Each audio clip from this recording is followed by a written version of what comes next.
Britain has many buildings that have been around for hundreds of years. With that much history, you are bound to have buildings that have seen brutal, terrifying events. The hotels in the list have seen their share of tormented souls and terrible accidents. If you want to remain sane, it is the best you avoid visiting them. So let's jump in. Coming in at number 5, we have Castle Stuart. Magnificently situated on the Moray Firth near Inverness, the 5-star Castle Stuart is a sight to behold. A mere 7 miles from the heart of Inverness, Castle Stuart is an ideally located base from which to explore the scenic and historic Highlands of Scotland. Walk the battlements with the ghost of Charles I before he lost his kingdom and his head, or with Bonnie Prince Charlie the night before his tragic defeat at nearby Culloden Moor. The property was held by the Mackintoshes but was given by Mary, Queen of Scots, to James Stuart, Earl of Moray. Moray was made regent for James VI but was later assassinated. During the time that Stuart lived in the castle for an unknown reason, local residents began to spread the rumour that the castle was haunted. To disprove the theory, James Stuart offered a reward to anyone willing to spend a night in the castle. A local minister accepted the challenge and stayed in a room at the top of the East Tower. Stuart was hopeful that once the minister told the people that the tower was not haunted,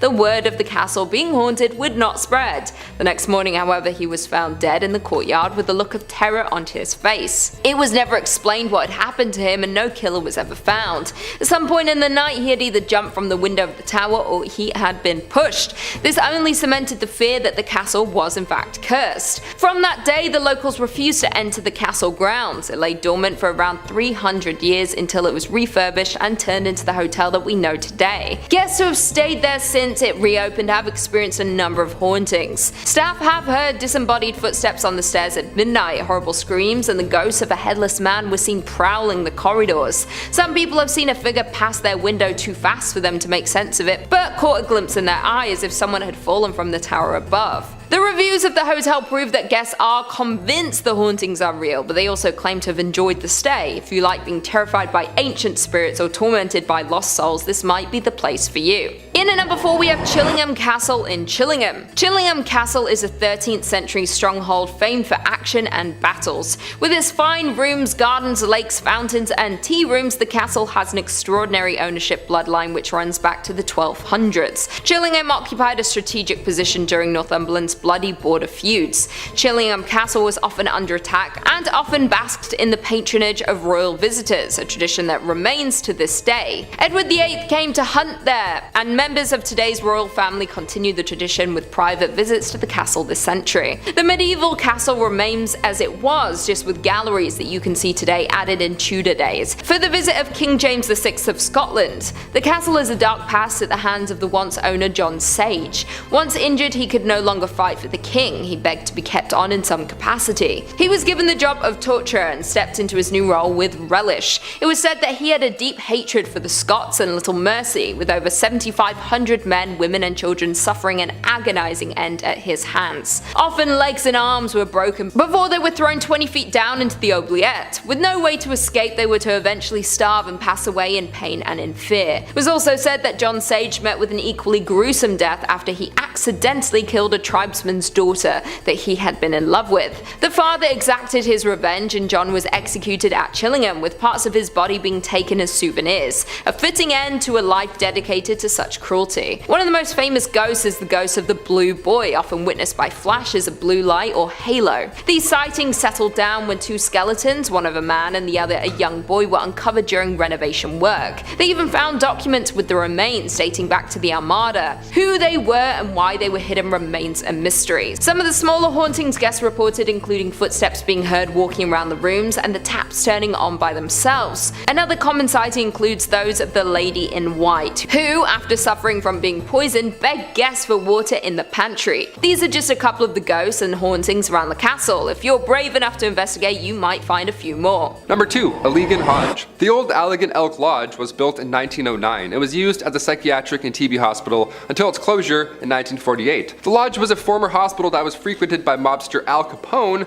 and one that many say is haunted by at least 7 different ghosts. Yeah, you thought 2 was bad. Add 5 more. Now we got 7 ghosts. And it's currently on the auction block in Allegan. If you have a lot of money and bravery, There you go. While the structure was originally built by physician John Robinson in 1909, somewhere in the 1920s, it was sold to a doctor from the Chicago area who had allegedly had underworld ties. That's a great doctor. That's just who you want working on your pancreas. Brought pancreas back today. The facility was supposedly frequented by mafia figures such as Al Capone, the Prohibition-era Chicago mob boss, and his men. Yeah, when they needed medical attention or when they simply needed to get away from Chicago, this is where they'd go. The old Elks Lodge. Al Capone. He's like, oh, it's cozy. They have great soup.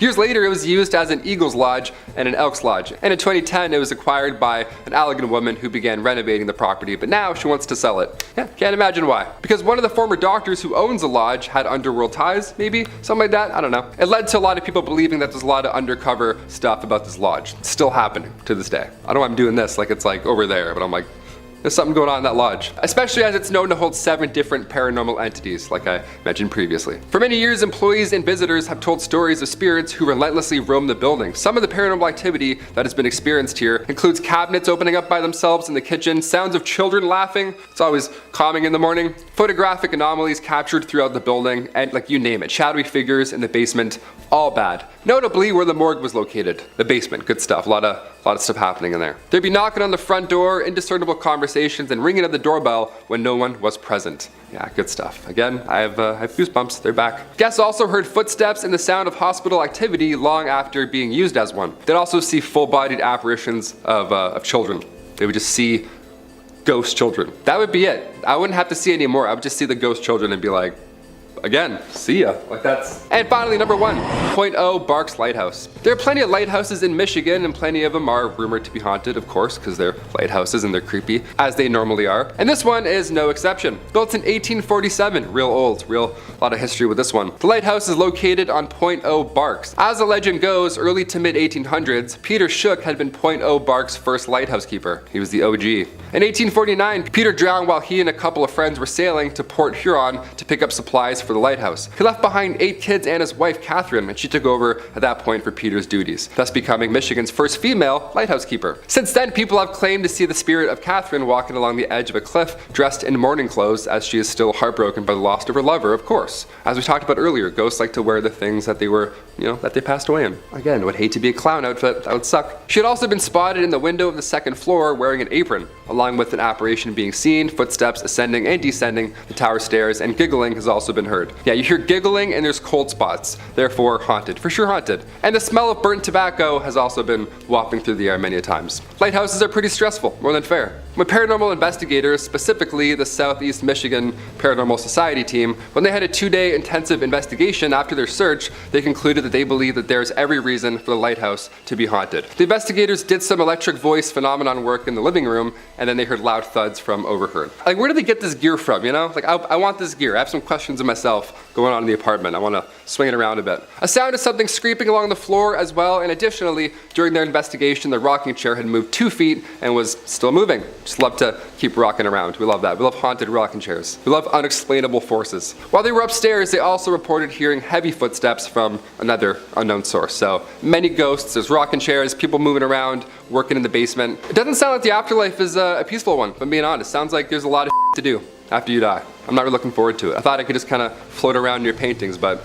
now it sounds like I'm gonna have to go and wear this. Wear my morning clothes, who knows? Coming in at 5, West Virginia Penitentiary. Opened all the way back in 1875, the West Virginia Penitentiary in Moundsville is said to be one of the most haunted prisons in the states. The first building constructed on the site was the North Wagon Gate, which was made with hand-cut sandstone. The state used prison labor during the process, and work continued on this first phase up until 1876. Following completion, the prison consisted of the North Wagon Gate, north and south cell blocks, a kitchen, dining area, hospital and chapel, as well as a 4-story tower connecting the 2 administration buildings. The prison also included space for female inmates and personal living quarters for the warden and his family. Once the prison opened, it housed 251 male inmates, including some who helped construct the prison where they were incarcerated. The condition of the prison worsened throughout the years, and the facility was eventually ranked as one of the top 10 most violent correctional facilities. On Wednesday, November 7, 1979, 15 prisoners escaped escaped from the prison, one of them being Ronald Turney Williams, who was serving time for murdering Sergeant David Lilly of the Beckley Police Department. He managed to steal a guard's weapon and reach the streets where he encountered 23-year-old off-duty state trooper Philip S. Kesner, who was driving past with his wife. Kesner attempted to take action against Williams, but he was shot in the process. The prison was home to riots, fires, and nearly 100 executions during its time in operation. To this day, visitors have reported sightings of phantom inmates and a shadow man wandering the premises, as well as unexplained voices and cold spots. You can take tours around this haunted penitentiary and even view the electric chair dubbed Old Sparky. For you brave souls out there, you can also do an overnight session if you dare. Coming in at 4, North Bend Rail Trail Tunnel number 19. North Bend Rail Trail is located in Ritchie County in West Virginia and is a favorite for hikers, cyclists, and horseback riders traversing the 72-mile long trail. However, proceed with caution if you wind up in the area, particularly around tunnel number 19, also known as the Silver Run Tunnel. History goes that on one foggy evening in 1910, an engineer spied a young woman in a flowing white dress standing on the tracks. He brought the train to a stop, but when he searched for the woman, she had vanished. He wasn't the only one to spot her either, many of his predecessors had as well. No one quite knows the origin of the woman in white, although some bones were found under a house near the tunnel. Some people say you can still spot her. Now, those who explore the tunnel are advised to bring a flashlight even during the day, with the tunnel being over 1,376 feet long, which is beyond sunlight's reach. You have been warned. Coming in at 3, Droop Mountain Battlefield. On November 6, 1863, the Battle of Droop Mountain occurred in Pocahontas County, West Virginia during the American Civil War. Confederate forces engaged but failed to prevent Union forces under General W. Averill from a rendezvous with other Federal troops in a joint raid on Confederate railways. Droop Mountain was one of the largest engagements in West Virginia during the war and essentially resulted in the Confederate collapse. The battlefield site is now preserved and administered by West Virginia as a state park, and the unknown Confederate dead are buried in the Confederate Cemetery at Lewisburg. A wooden observation tower, hiking trails, and picnic tables mark the grounds where the Civil War soldiers fought, died, and some say still remain. Many visitors have reported sounds of galloping horses and sightings of the ghosts of headless Confederate soldiers, as well as one soldier lying asleep against a tree. Coming in number 2, we've got the Sallie House. To preface this, I want to let you know that the Sallie House is bookable. You can pay something like $150 to spend a night in one of the most haunted houses in America. Pretty good deal, right? Sure, you can't cook, and the basement's off limits, and nobody's allowed to sleep in the beds, but come on! Where else can you get an opportunity like this? The Sallie House got its haunted start thanks to a botched appendectomy. At the time, a doctor lived there and ran his practice out of the house. One day, a woman came in with a very ill child. The doctor deduced that the kid needed their appendix removed before it burst. However, it was already set to blow and there was no time to waste. So they attempted to sedate the girl but couldn't wait any longer for the effects to kick in. They began the surgery before the kid was properly sedated and she could feel everything. Her screams echoed throughout the house but nothing could be done. In the end, the surgery was a failure and the doctor was crestfallen. His patient, unable to really understand what was going on, had passed away under the knife, believing the doctor to be torturing her. Since then, her angry spirit has haunted the home, tossing objects around, whispering and scratching in the night, and shoving male guests whenever they arrive. And finally, at number 1, we've got the White House. There are so many reasons to avoid the White House wholesale. By taking up residence there, you're just asking for trouble. But beyond the 24-hour news cycle and the ever-present online scrutiny, there are plenty more classical paranormal reasons to leave the White House well alone. Throughout American history, different presidents who have lived in the White House have reported strange happenings. Sometimes there might be a knock at one's bedroom door with no one on the other side. Others claim to have seen previous politicians and aides floating down the halls at night. Abraham Lincoln was regularly visited by his late son, and after he was assassinated, he seemed to return to the White House in similar fashion. With all of the important figures that have visited this location over the years and all of the high-stakes events connected with the structure, there's no doubt that the White House is haunted in one way or another. So try to avoid accepting any dinner invites unless you want to be haunted or sniffed. Most homes should be okay to enter most of the time, but if you suspect a haunt or a demon or an otherworldly presence, maybe stay home. Unless you live in a haunted house yourself, then I don't know what to tell you. Coming in at number 5 we have Goldfield, Arizona. Being deemed as one of Arizona's most haunted places, we have the town of Goldfield. Founded in 1893, Goldfield was a promising land for gold mining. The town grew rapidly, gaining 1,500 residents during its first year.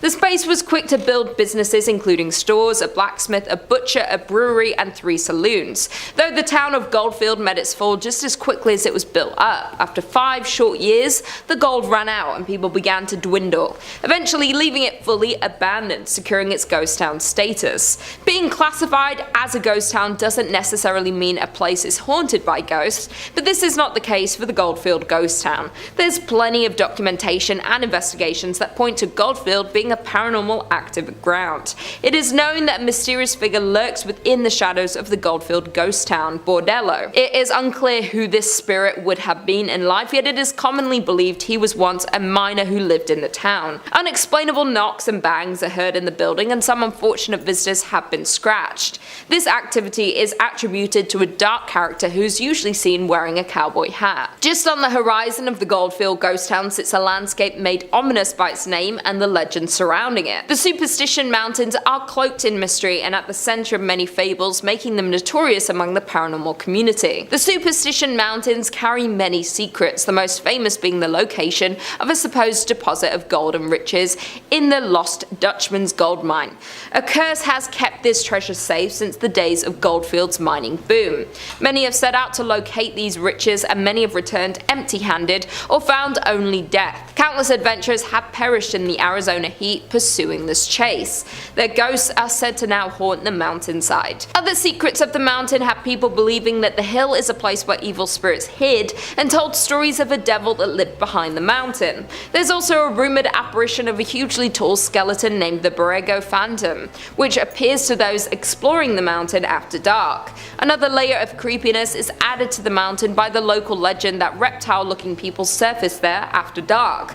All of these creepy mysteries are summed up pretty nicely in the Superstition Mountain's name. In at number 4 we have Glenrio, New Mexico. Found on the state border of Texas and New Mexico lies the town of Glenrio. Founded in 1901, it was a town where wheat and cattle farmers settled and grew a community. Being divided between 2 states made for some unusual customs in Glenrio.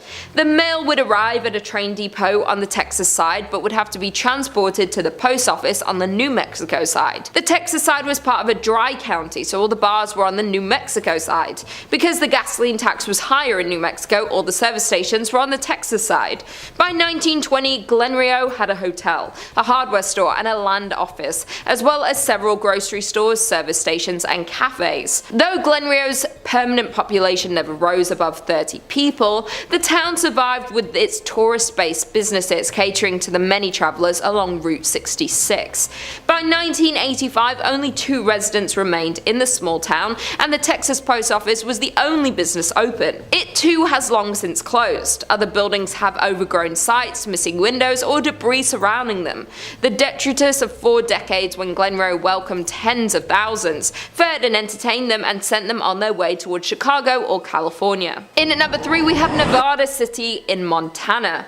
Miners settled in Nevada City in 1963, along with establishing their homes and businesses in this new town. Located in southwestern Montana, the town is 1.5 miles from Virginia City. The town was thriving up until 1876 when the gold miners moved to other promising sites. In 1896, the Connery Placer Mining Company destroyed most of the city's buildings. The company dredged the gulch and later abandoned it, leaving heavy wooden barges. This abandoned town being haunted is old news, as the Nevada City Hotel is reported to be frequented by the apparition of a road agent who lost their life nearby, according to online sources.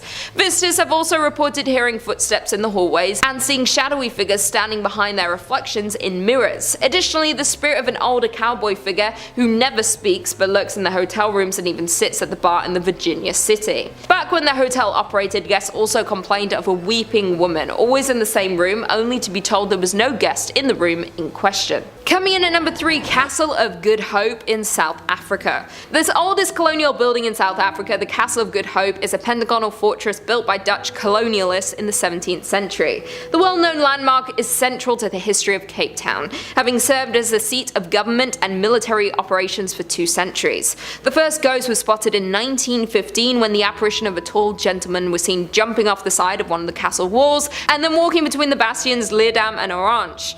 The other famous ghost who walked the grounds was the Lady in Grey. It is not known exactly who she is, but she would be seen hysterically crying into her hands and running around the castle.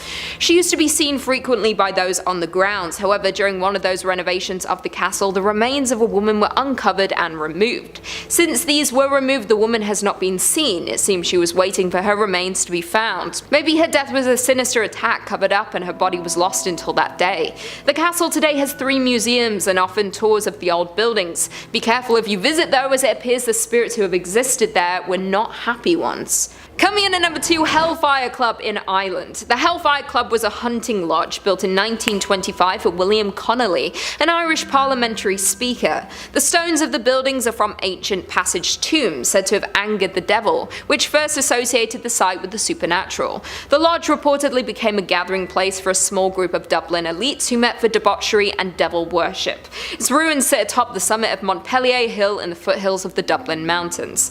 Most who stumble upon the Hellfire Club today will assume it is nothing more than an old derelict building, but it has a long past full of horrific tales. Tales of animal sacrifice, black masses, cloven-hoofed men and murder are linked to the structure. The most popular tales tells of a visit by satanic creature, in the form of a man who was only discovered when one of the players dropped a card and on picking it up noticed the guest had cloven feet. On his discovery, the creature disappeared in a ball of flames. One well-known ghost at the club is that of a young lady. It is said that she crossed paths with the club during one of their dark meetings. She was then thrown into a barrel, set on fire and rolled down the hill for fun. Her spirit stayed, possibly to warn others not to enter and meet the same fate. And finally, coming in at number 1, we have Poveglia Island in Italy. Poveglia is a small island located between Venice and Lido in the Venetian Lagoon, northern Italy. A small canal divides the island into 2 separate parts. The island first appeared in the historical record in 421. In the 14th century, Venetians infected by the bubonic plague were sent here to die, and when they died, they were burned on giant pyres. The site was also used as a mental asylum during the 1800s, where patients were experimented on and tortured. If you ask any of the locals, they will all agree that the island is cursed with unhealthy spirits. Voices and screams can often be heard, and visitors see dark figures. Many visitors say they begin to feel an oppressive evil feeling as soon as they step on the island. Currently, the island is abandoned. No one steps foot on it for any reason. Even if you did want to visit, you would struggle to find anyone willing to take you. The locals know the island to be evil and refuse to get anywhere close to it. Fishermen even avoid fishing in the area surrounding the island out of fear of accidentally finding and disturbing human remains. It's probably for the best that you don't visit this haunted location unless you're really determined, but that never ends well in horror movies. Coming at number 5, we've got LaLaurie Mansion. Few houses have the history and horror stories to match this New Orleans landmark. Over the years, many tales of terror have been attached to it, all with colorful characters and public intrigue at the center. If you do end up visiting New Orleans, make sure you're on the lookout when you're close to the LaLaurie Mansion. Some folks claim that just being outside of the building can cause folks to feel intense negative energy. Let's delve into the details a little, why don't we? Anyone who's interested in New Orleans ghost stories undoubtedly knows about this mansion. Some forego the proper title and simply call it the Ghost House, which is a pretty apt descriptor. Since the 19th century, paranormal happenings have been reported stemming from the home. A lot of these rumors can be traced back to Delphine LaLaurie, a woman who married thrice and lost her husband each time. In addition to her questionable track record with marriage, Delphine LaLaurie also had slaves living on the property. Though common at the time, people looked at her a little differently for this, especially as it was said that she did not treat these people very well at all. In fact, a lot of the ghosts folks claim to see there are often traced back to the slaves that she kept. Some say that a young girl leapt from an upstairs window of the mansion, unwilling to continue living under the strict and cruel rule of Madame LaLaurie. Others say that the slaves there would disappear from time to time, only to be replaced a little bit down the road. The scariest story though comes from the time that the mansion almost burned down. After a fire swept through the house, it was revealed that a group of slaves had been kept locked away in a hidden room, chained to the walls, totally emaciated. To make matters worse, rumors started to spread that LaLaurie had performed horrifying experiments on them. From then on, Madame LaLaurie was seen as a villain,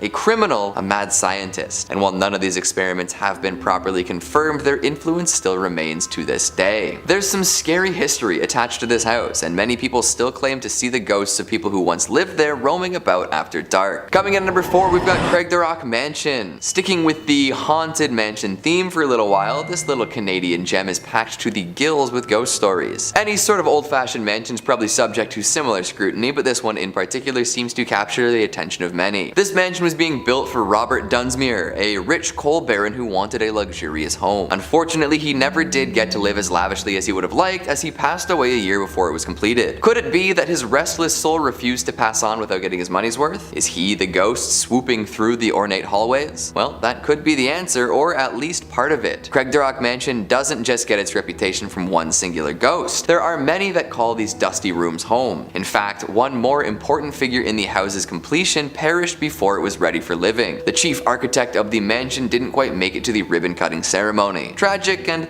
a little ironic. So that's 2 down that poured themselves into this home and never got to see it at its finest. The entire Dunsmuir clan seems to have a haunted stake here, as explorers have come across many other family members during their time in the mansion. Joan Dunsmuir has been seen walking through the halls in a ball gown, and a young girl has been spotted in the basement, supposedly their daughter. Her cries can be heard throughout the mansion, which is definitely unsettling. The last thing I'll mention about this one is the piano. It's a lovely old thing and still sounds pretty good. However, no matter how good a piano sounds, nobody wants to hear it playing when the room is totally empty. This keyboard is known to be used in some phantom performances, spooking even the most devout music fans out there. I wonder if the ghost takes requests. Coming at number 3, we've got the Lizzie Borden House, a classic tale of axe murders and acquittals. This is a story that has remained famous for years and even now gets a fair deal of attention. Lizzie Borden was accused of murdering her parents with an axe way back in the late 19th century. Plenty was said and in-depth investigations were performed, but Lizzie got off scot-free. Well, actually, her neighbors never seemed to believe that she was innocent, but Lizzie faced no legal repercussions for this event. However, the house in which it happened is said to house both the spirits of Lizzie and her victims. After dying at the age of 66, Lizzie apparently returned home. People who visit the house have told stories about seeing the ghosts of her headless victims wandering about the house, along with a panicked maid who discovered the bodies. Lizzie's around too, although she makes herself known with a laugh. It's said that she laughed while killing her parents and laughed when she got away with it, so it makes sense that she'd still be chuckling in the afterlife. Do you think all the ghosts get along at this point? Or is it an eternity of enmity?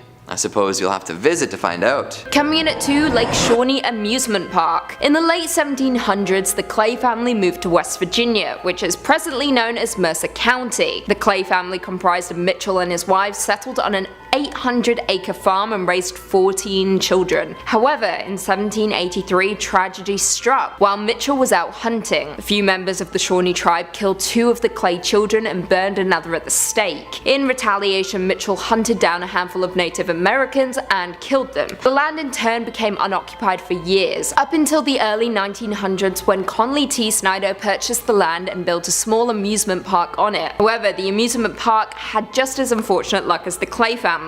The park featured a Ferris wheel and a swing ride and was popular among locals, particularly families of coal miners who resided in the area. In the early 1950s, a young girl on the swing ride was killed when a truck delivering sodas accidentally backed into the ride, striking her. Another child also drowned in the swimming pool, which was subsequently filled in to prevent further accidents. During its operation, at least 6 people died at the park, which resulted in the park ultimately closing in 1966. In 1985, Gaylord White, a former employee of the park, purchased the land with plans to reopen it. It happened for a brief period, that is, before the park closed again after a 1988 archaeological dig uncovered numerous Native American artifacts, as well as human remains on the property that had been buried prior to the arrival of the Anglo-European settlers. In total, 13 skeletons were uncovered, mostly of young children. Perhaps the property is cursed, or perhaps it's just a series of unfortunate events. Who knows? But one thing is for sure, it is one of the most haunted places in the entire world. And finally, coming in at number 1, the Trans-Allegheny Lunatic Asylum. The Trans-Allegheny Lunatic Asylum, also known as the Western State Hospital, was a Kirkbride psychiatric hospital that operated from 1864 to 1994 by the government. Originally built by Richard Andrews, it was constructed from 1858 to 1881 and was originally designed to hold 250 people. However, it became overcrowded in the 1950s, with the hospital housing 2,400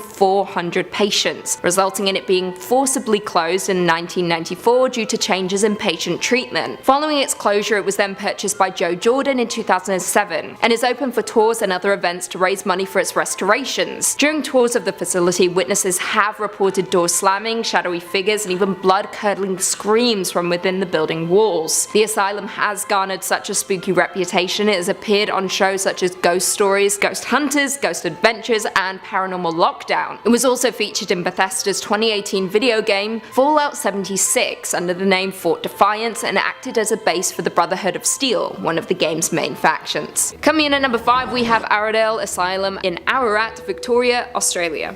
Aradale Asylum opened its doors in 1865. It was originally named Ararat Lunatic Asylum. It was opened along with two sister asylums at Kew and Beechworth to accommodate the growing number of lunatics in the colony of Victoria. The asylum was built as a town within a town, with its own market gardens, orchard, vineyards, piggery, and other stock kept on the ground. As nice as that sounds, those kept there were called inmates rather than patients, and their treatment was not kind.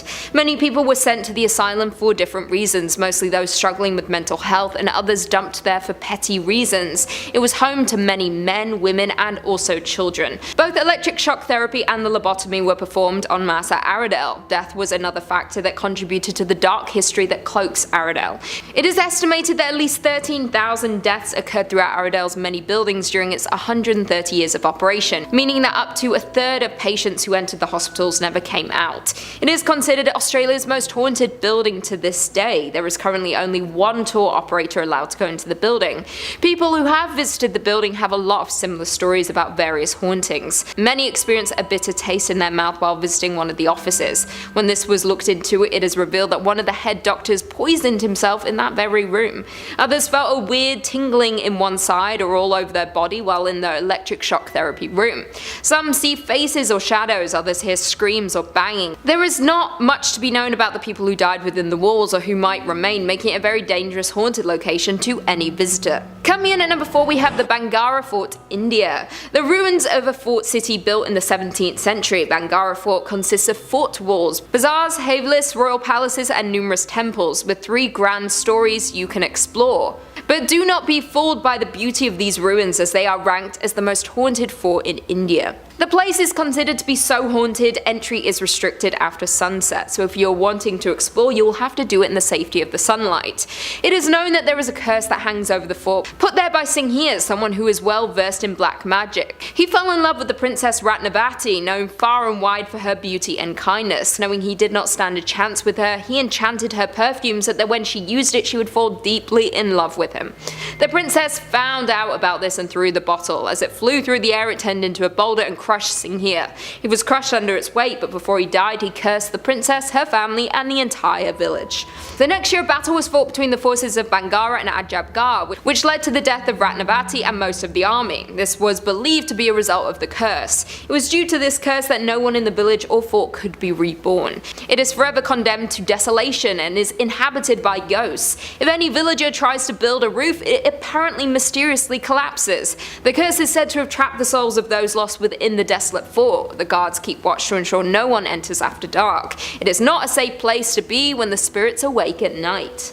In at number 2, we have Custer, Idaho. The mining town of Custer was born in 1879 by gold miners looking for their next gold hotspot. Prospectors discovered gold in what would become known as the Yankee Fork area of central Idaho in 1867. The area was worked on a small scale for more than a decade before the discovery of General Custer Mine. The General Custer Mining Company closed in 1888 and the district experienced a sharp decline. In 1899, the town of Custer has 5 saloons, 3 stores, a hotel, and 3 boarding houses, but the town never established even one church. By 1910, most of the mines in the area were closed, and the Yankee Fork's boom years came to an end. The combined population of Custer and the nearby Bonanza was just 66 people. The Silver Messenger reports just 2 families remaining in Custer in 1911, and then being fully abandoned the year following. Today, it has been purchased by the US Forestry Service and, in conjunction with the Friends of Custer Society, is slowly being made into a historic site. Some original buildings have already been renovated, some are in process, and many others are slated to be restored. Several buildings lost in a 1960s grass fire are due to be replaced with replicas.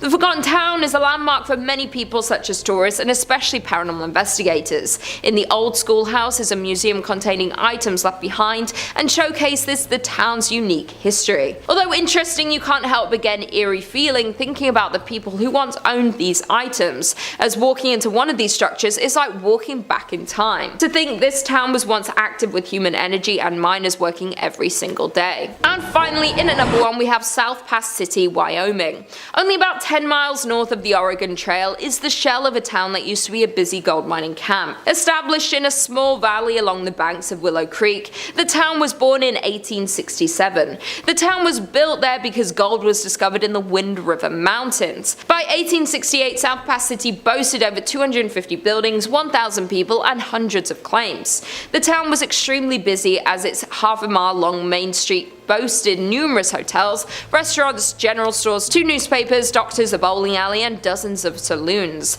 The mining district continued to grow to as many as 3,000 residents. Miners looking for investors and newspapers promoting further settlement in the area exaggerated the region's amount of gold.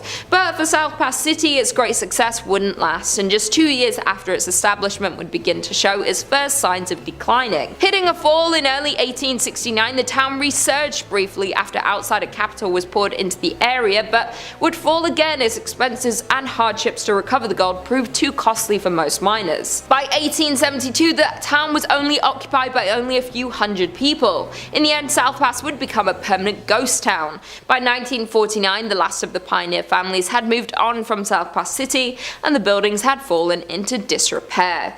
The grounds of the old town are known to be haunted, and Highway 287 that follows the route of the Oregon Trail over South Pass, which is the reason South Pass City ever existed, has had its fair share of ghost sightings. According to a local ghost story, a woman was driving home from a long day in Denver. Her friend had fallen asleep in the passenger seat. After passing through Jeffrey City, the driver spotted a dark, hunched figure walking toward the road in the sagebrush.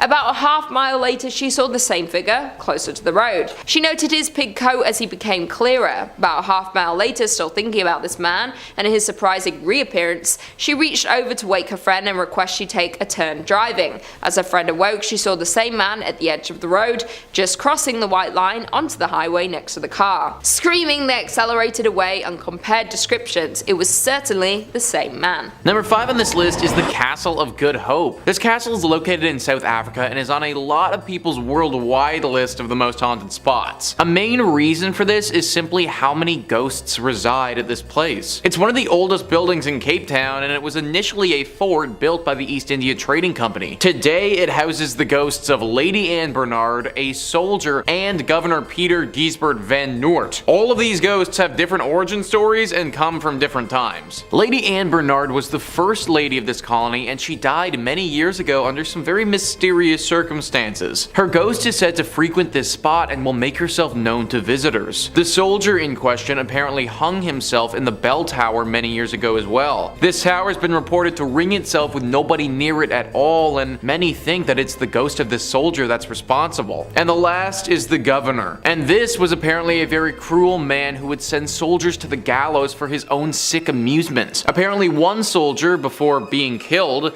put a curse on him, and after the soldier died, the governor was found dead in his own office of a heart attack. Now his ghost forever wanders the castle in search of rest. Apparently the modern day soldiers that have to patrol this place don't even walk through it at nighttime, but they walk around it for fear of these poltergeists. Not a spot that I'd recommend visiting if you ever find yourself in South Africa. Number 4 on this list is Table Mountain. Table Mountain is located in Cape Town as well, and is a large and intimidating mountain that overlooks the city. Travel Triangle says, no matter how brave-hearted you are, you would surely get the scariest of experiences of your life here. It's believed that the governor of Cape Town had an enemy among one of the citizens of this town. In order to to take revenge, he gifted the son of the governor a beautiful flute. Unbeknownst of the fact that it was used by a leprosy earlier, the boy enjoyed playing it. After playing it for a few days, he became so ill that he was forced for expulsion at a hut in the Table Mountain. He played his flute there until he died. The local people of the area say that the mournful tunes of flute are still heard in the dark, lonely forest. The story doesn't go on to say what happened to the man who gifted this child with the flute, but one can only assume that the governor had something to say about it. The story itself is really sad though, and watched as an innocent was killed. It makes sense why their ghost would still haunt this mountain today. Also, who knows what happened in those last final days of life in the hut on the mountain. Potentially it was something paranormal which has led to the continued haunting. Number 2 on this list is the Frank Slide. Now, even though the Frank Slide sounds like it could be a fun, popular dance move that takes over TikTok for a few weeks, it is far more morbid than that. On April 29th in 1903 in the mining town of Frank, which at that time was part of the Northwest Territories but is now a section of Alberta, there was a horrible tragedy. 110 million tons of limestone and rock came tumbling down in one of Canada's biggest landslides ever. This fell onto part of the town of Frank. Frank was located right next to Turtle Mountain, which after extensive mining had grown unstable. On April 29th, it all came crashing down and claimed the lives of 70 to 90 people. It is still to this day Canada's most deadly landslide to ever occur in history, and was a horrible tragedy that can only remind us how fleeting life can be. I think the craziest part about this landslide as well is that it wasn't just miners who were killed. Their wives, their families, all of them died at the hands of the Frank Slide. The remains of these bodies were never recovered either, as the damage from the slide was far too devastating. Where all of this happened is now a section of a town called Crow's Nest Pass, and over a century later, the ghosts of the dead still haunt the area. This place is somewhere where visitors have reported feeling very unsafe. They say that the overall feelings of uneasiness are almost too much to bear and that they have to leave. Cries, howls, screams, this can all be heard late at night as you're trying to sleep. Lanterns will be seen in the night walking around at the hands of unknown apparitions. It is basically a full ghost town of people who never deserved to die in the first place, all wanting to get a second just to feel their lives again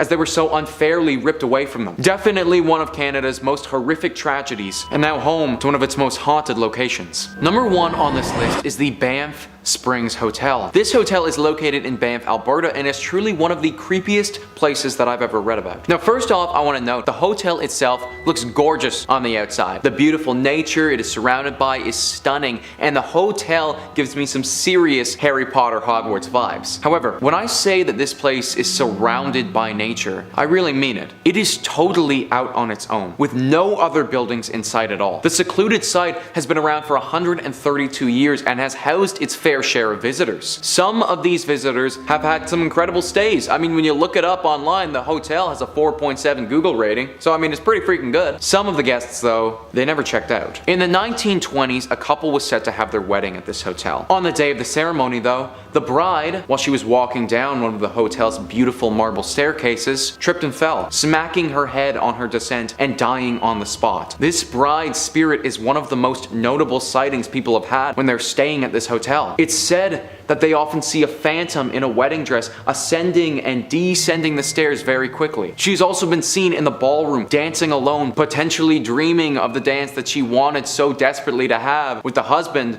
that she never got to marry. In 1975, a longtime bellman of the hotel, Sam, died there. Since then, sightings of Sam have been pretty consistent. One story details how 2 women lost their room key and called the front desk to go and get it. The front desk person sent someone to go and open their room for these ladies. When that person had got there, though, the ladies were already in the room and said that another bellman had let them in. They described Sam to a T when they spoke about the bellman who helped them out. Instances like this have occurred time and time again at the hotel, with many people believing his spirit is still working there. Finally, with this hotel, you have room 873. Room 873 is rumored to be the home of a gruesome murder. One evening, a family was staying there, and the father, for some unknown reason, lost his mind, murdering his family and himself. After completely refurbishing the room, the hotel put it back in service, but now people who have stayed there report hearing the screams and the cries as if they were still dying. If you have to stay at this hotel, definitely avoid room 873. Kicking off the list at number 5, the Landmark Inn. Located in the Upper Peninsula of Michigan, right around Lake Superior, you'll find the Landmark Inn. Yeah, nice and cute and cozy. Come on in, take your coat off, stay a while. This fancy hotel was originally built in 1930 as a luxury accommodation for wealthy business owners from all around the United States.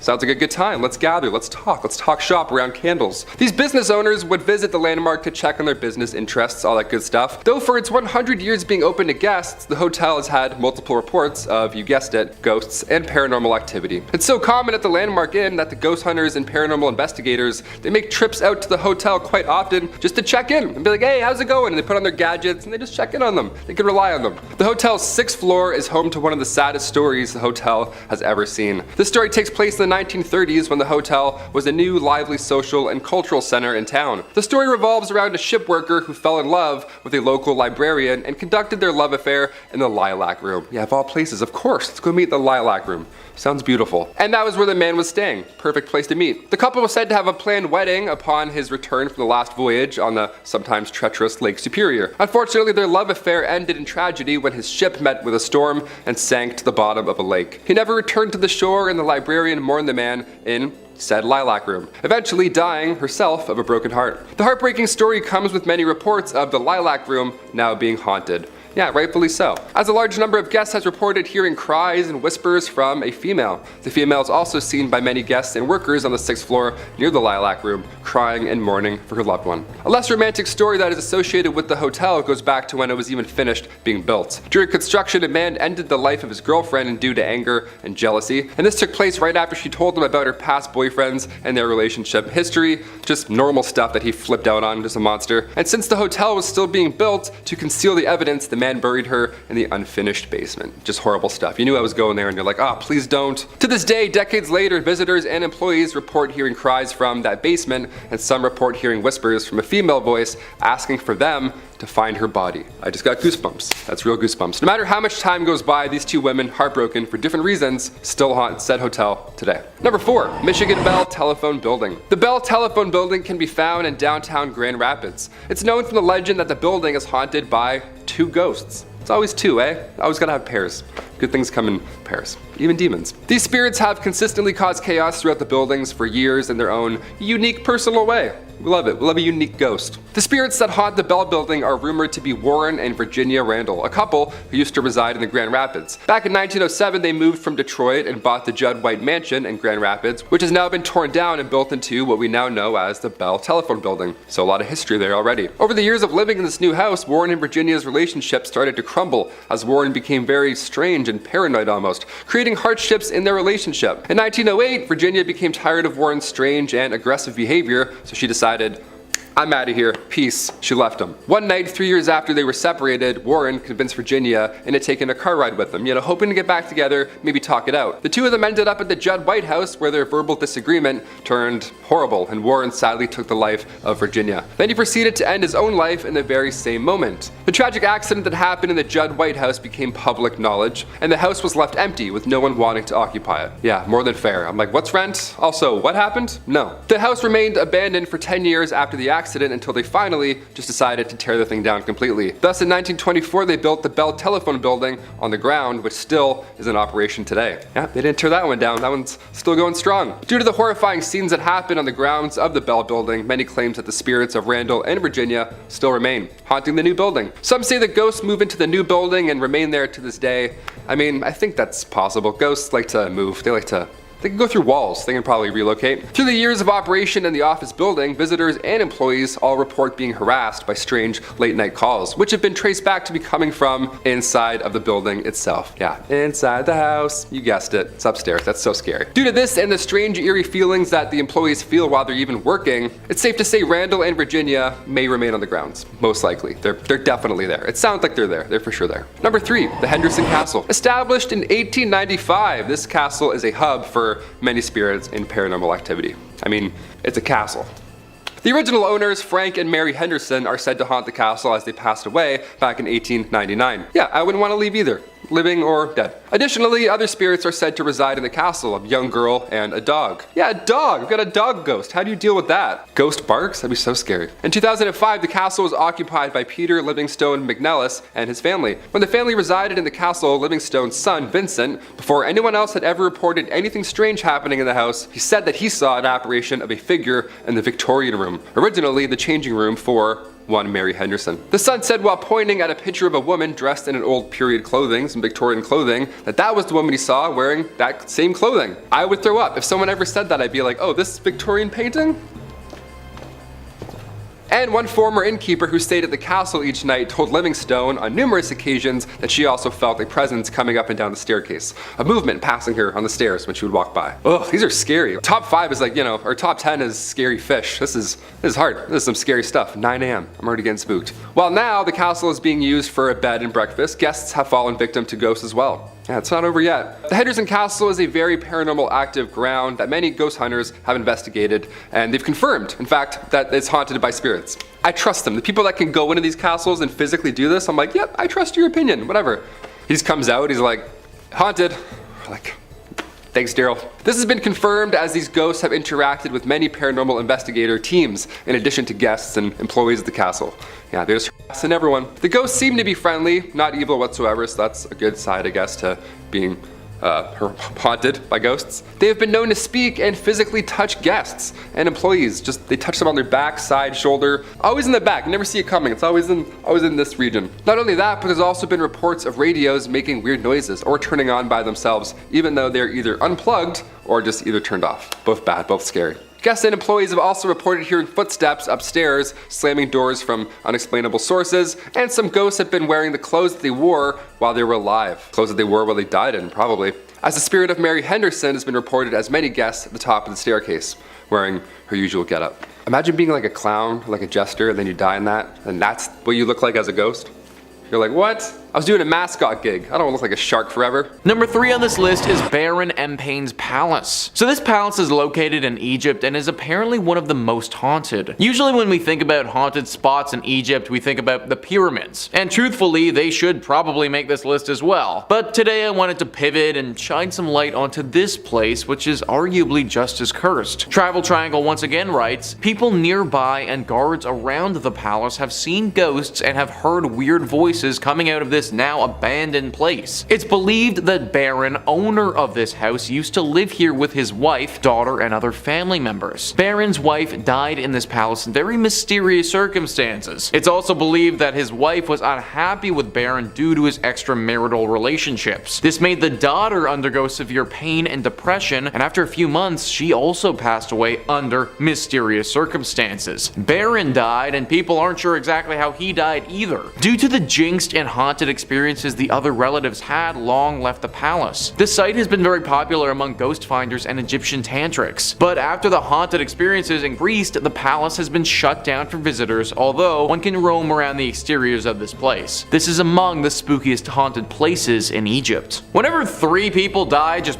unexpectedly like that with mysterious circumstances, there's always bound to be a legend around it. The fact that so many visitors and guards have seen evidence of potential poltergeists, though, kind of really leads me to believe that something must be up with this place. Some of the stories are conflicting though about what ghostly apparitions are really out and about. Some accounts have talked about Baron himself walking around this place, whereas others have told tale of a mysterious ghost that isn't really connected to the family by blood. This ghost is thought to be of somebody who worked for Baron and was actually killed in this place. This ghost then came back to haunt the family, and it's what caused their unexpected deaths in the first place. It's really too bad that it has to be this way too, because the palace itself is beautiful on the outside, and I imagine that the inside is just as nice. Still not worth the risk of visiting though, considering its current ghostly inhabitant. Number 2 on this list is Cape Coast Castle. This castle is located in Ghana, and some horrible tragedies occurred here over the the years. Originally, this castle was built so that people could trade gold and other valuable items. As time went on though, its purpose became far more evil. Slave trade. The transatlantic slave trade was truly a horrible time in human history, a time filled with so many injustices and atrocities. Basically, human beings were treated as animals and sold to the wealthy buyers in North America. The slaves that were sold would often come from these African countries like Ghana. Cape Coast Castle was used as a place to keep these people before the ship would come from North America to pick them up. It's said that the ship would come roughly once every 6 months, and conditions at this castle, they were horrible. They would take these people, separate the women from the men, and chain all of them up, leaving them in the dungeon. The only time the door would open up would be when the ships arrived to take them to North America, where their conditions would obviously not improve. During this time, many people passed away from the atrocious conditions that they were held in. Malnourishment and disease claimed the lives of so many people. Even death wouldn't cause the door to open though. Those who remained alive would have to sit in this room with the corpse of the person right next to them. It's no wonder that from all of this, people have talked about this place being haunted. The biggest sensation that everyone says is just a horrible sense of dread and fear. Granted, even if there isn't any ghostly presence here, I still think that I'd feel that. Just being around a place that's seen so much horror is bound to make somebody feel scared. And finally, number 1 on this list is Menengai Crater. This crater has a lot of ancient legends surrounding it and is located deep in Kenya. Eddie Mwanza writes, "The extinct volcano offers striking views of Lake Nakuru and Lake Bogoria. Although the volcano is dormant, there are hot spots on the floor of the crater where steam jets sometimes fill it with vapor. However, its stunning beauty is matched by its dark and wild side that has locals convinced to be the work of evil spirits. People have lost their lives while others have disappeared, never to be seen from again, while others have strayed and lost direction in the cave, only for them to be found hours later unable to explain how they lost their way. This has earned the crater the name Kirma Kia Ngoma, which means the place of devils in Kikuyu. There are also mythical and unsupported claims of some people seeing the devil riding a motorcycle. There's also widespread allegation of a flying umbrella that normally appears whenever it rains. Historians say the place was a scene of violent battles between the Lakapia Messiah, who did not recognize the authority of the Laban, the spiritual leader of the Messiah, against Ilpu Masi. In one battle, it's said that Lakapia warriors were thrown into the caldera, with local folklore claiming that the spirits of the warriors haunt the place to date. So this place is obviously a freaking hazard, guys, with potential soldier ghosts chilling in its depths, and also many stories of people getting totally lost and never seen from again. It's no wonder locals are constantly worried about this crater. I was also looking at pictures of this place, and geographically it looks like a major hazard as well. It's out in the complete middle of nowhere and looks extremely hard to traverse. As cool as the scenery would be, going here just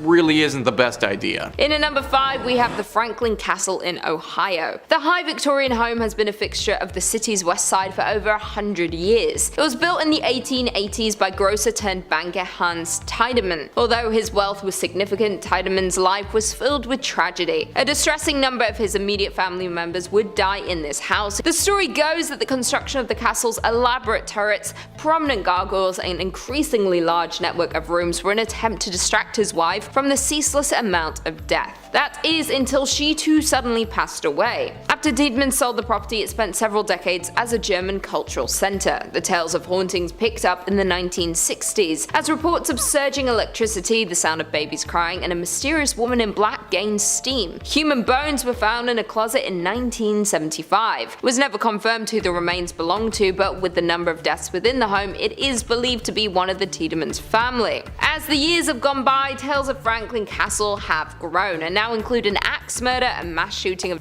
in the basement, and the alleged hanging death of Tiedemann's illegitimate daughter. Many stories focus on heinous acts that supposedly took place in tunnels below the house. After a fire, the home laid abandoned for several years before the current owners purchased the place in 2011. In at number 4, we have the Sallie House in Kansas. If you're into ghost hunting shows, you probably already know this famous haunted house. The unassuming home in Kansas is rumored to be the dark lair for a demon who takes on the form of a little girl because of a family's bizarre experiences there. Built in the mid-1800s in the growing community of Atchison, 2nd Street has seen its fair share of owners through the years, including the family of a 6-year-old girl named Sallie, who died in the home during a botched appendicitis surgery. It wasn't until the mid-1990s when Sallie's story first gained both local and national attention, when then owners Tony and Deborah Pickman lived in the home and began noticing strange occurrences, including attacks on Tony, unexplained voices, and apparent burnt finger marks upon mysteriously burning candles. Sallie isn't some harmless ghost. Theories around her malevolent presence in the house, as well as some evidence of satanic rituals in the basement, suggest that Sallie is in fact a demon disguised as a young girl. It is believed that the family was desperate in their grief and decided to perform the ritual in an attempt to bring back their daughter. Instead, they invited a demon into the home and offered them her body as a vessel. Since then, the demon has terrorized the home. Paranormal investigators have confirmed the house is haunted, but none have so far been able to cast out the demon. The Sallie House is open to the public if this sounds like the holiday location for you.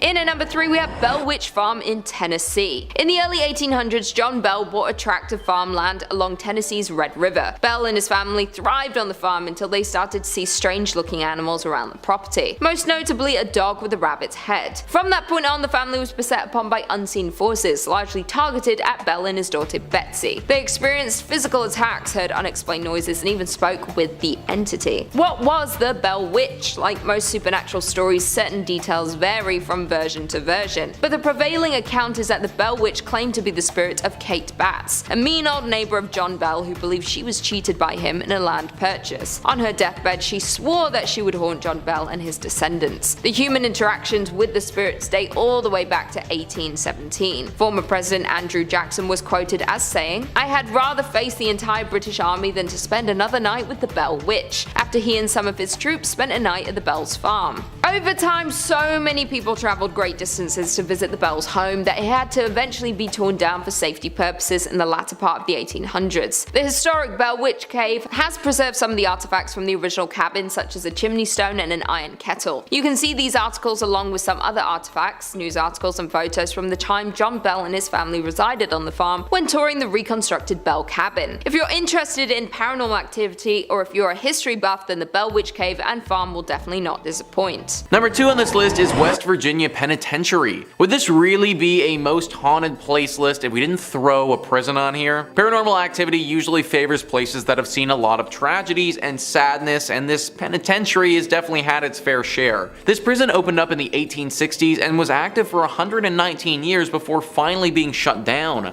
In that time, it saw over 100 executions, countless riots where people were either severely injured or died, fires, and an insane amount of human rights violations. All of this has led to what we have now, which is just a really haunted prison. Though the prisoners are gone, they're not forgotten, and by many accounts, the ghosts of some of the 998 men who died here still roam free. There's a shadow man that has been seen and even photographed. Staff of the prison have been accosted by unseen forces. Strange noises still echo throughout the cell blocks, and something dark lurks in the bowels of the building. That was a small passage from Moundsville Haunted History, who are familiar with the prison. 998 men though. That's how many different individuals are thought to potentially haunt this place. That's literally a full-on ghost army right there, guys. This place must have been horrible if that many people's souls are left wandering around this space. If I was the owner of this spot, I'd do those 998 people a favor and just knock this place to the ground. Maybe then these ghosts can finally rest.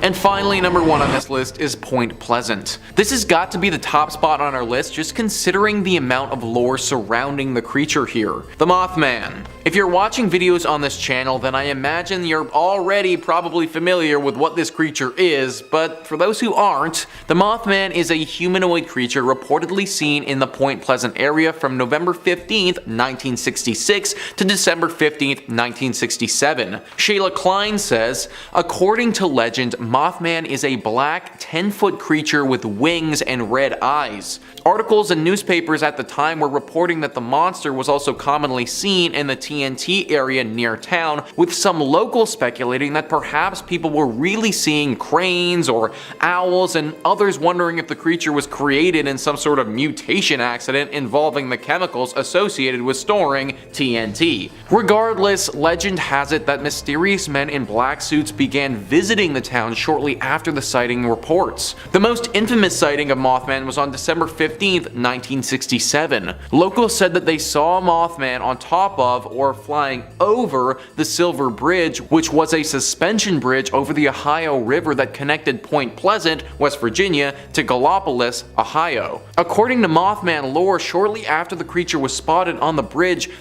collapsed, resulting in the deaths of 46 people. An investigation into the disaster found that a fracture in a suspension chain was the cause. This is one of the most famous American urban legends ever. The amount of people who saw this creature during this period of time and the fact that high-ranking secret officials started to investigate it all point to its legitimacy. It was active for about a year and then just totally disappeared though, and nobody knows what happened to it. The leading theory is that the government was able to capture whatever it was and probably took it to a secret base to study it. If that's the case, then Point Pleasant is most likely safe now, but be wary of what's flying over top of you if you do decide to go here. Coming in at number 5, we have Hotel Park Central. Located on Central Avenue in Albuquerque, you'll find Hotel Park Central. The original building was constructed in 1924 and served as a hospital. It was then purchased in the 1980s and transformed into a mental health hospital. However, in 2010, a major renovation occurred with a $21 million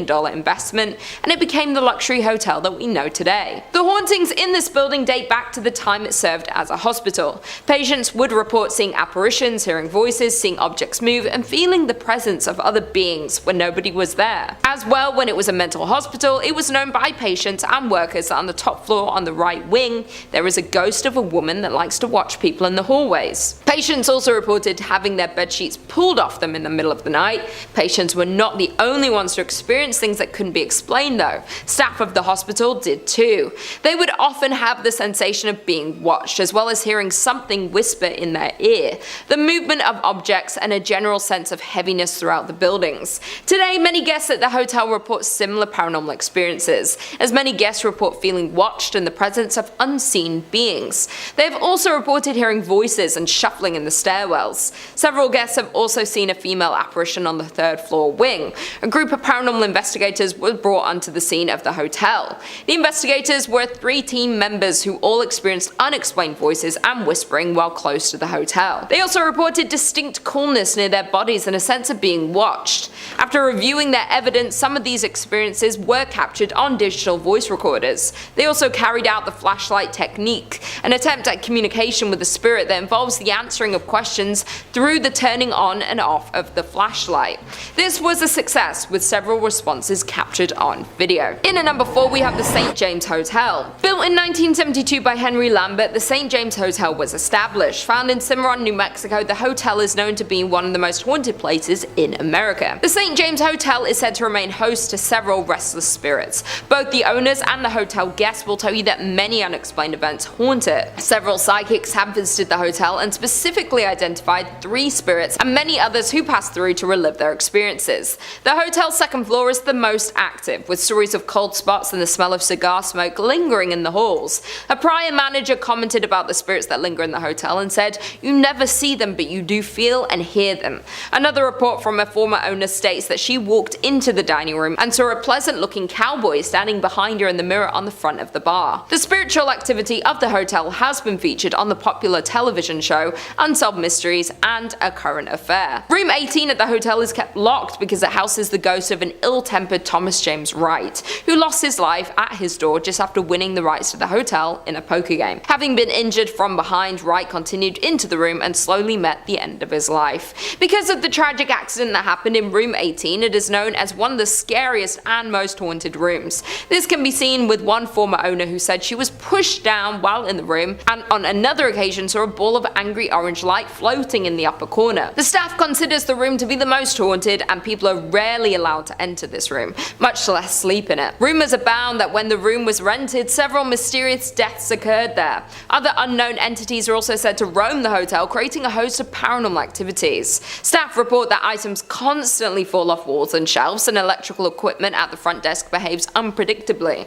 Others have reported cold spots throughout the historic inn, lights that seemingly turn on by themselves, feelings of being watched by unseen eyes, and cameras that cease to work inside the hotel, strangely returning to normal after leaving St. James. In at number 2 we have Villisca Axe Murder House in Villisca. The small Iowa town of Villisca doesn't have much to offer tourists except for a night of terror at the Villisca Axe Murder House. Back in 1912, the whitewood framed house was the site of a horrifying crime that left an entire family dead by axe. Shortly after midnight on June 10, 1912, a stranger hefting an axe lifted the latch on the back door of a 2-story timber house in the little Iowa town of Villisca. The door was not locked. Crime was not something you worried about in a modestly prosperous Midwest settlement of no more than 2,000 people. The visitor was able to slip inside silently and close the door behind him. Still carrying the axe, the stranger walked past one room in which 2 girls lay sleeping and slipped up the narrow wooden stairs that led to 2 other bedrooms. He ignored one in which 4 more children were sleeping. He crept into the room in which 43-year-old Joe Moore lay next to his wife Sarah, raising the axe high above his head so high it gouged the ceiling. The man brought the flat of the blade down onto Joe. Then he struck Sarah before she had time to wake or register his presence. Leaving the couple, the killer went next door and used the axe on the other residents in the room. Once again, there is no evidence that they woke before they died, nor did the assailant or any of the other people in the home make sufficient noise to disturb Catherine's 2 friends, Lena and Ines Stillinger, as they slept downstairs. The killer then descended the stairs and took the lives of the Stillinger girls. What happened next marked the Villisca killings as truly peculiar and still sends shivers down the spine a century after the fact. The axeman went back upstairs and beheaded everyone in the home, leaving the faces of all 6 members of the family unrecognizable. The Moors were not discovered until several hours later. When neighbors didn't see the family wake in the morning, they called for Villisca's marshal, Hank Horton. That set in train a sequence of events that destroyed what little hope there may have been of gathering useful evidence from the crime scene. When a shaken doctor emerged, he cautioned members of the growing crowd outside, "Don't go in there, boys, you'll regret it until the last day of your life." Many ignored the advice, as many as 100 curious neighbors and townspeople tramped as they flew through the house scattering fingerprints. It is probably due to this damage to the crime scene, along with the lack of knowledge on such large crimes, that the killer was never found. It could have been one of the noisy neighbors or someone passing through time, but no one will ever know. What we do know is that there have been sightings of the family's spirits since, and the house continues to be a main attraction for dark tourism.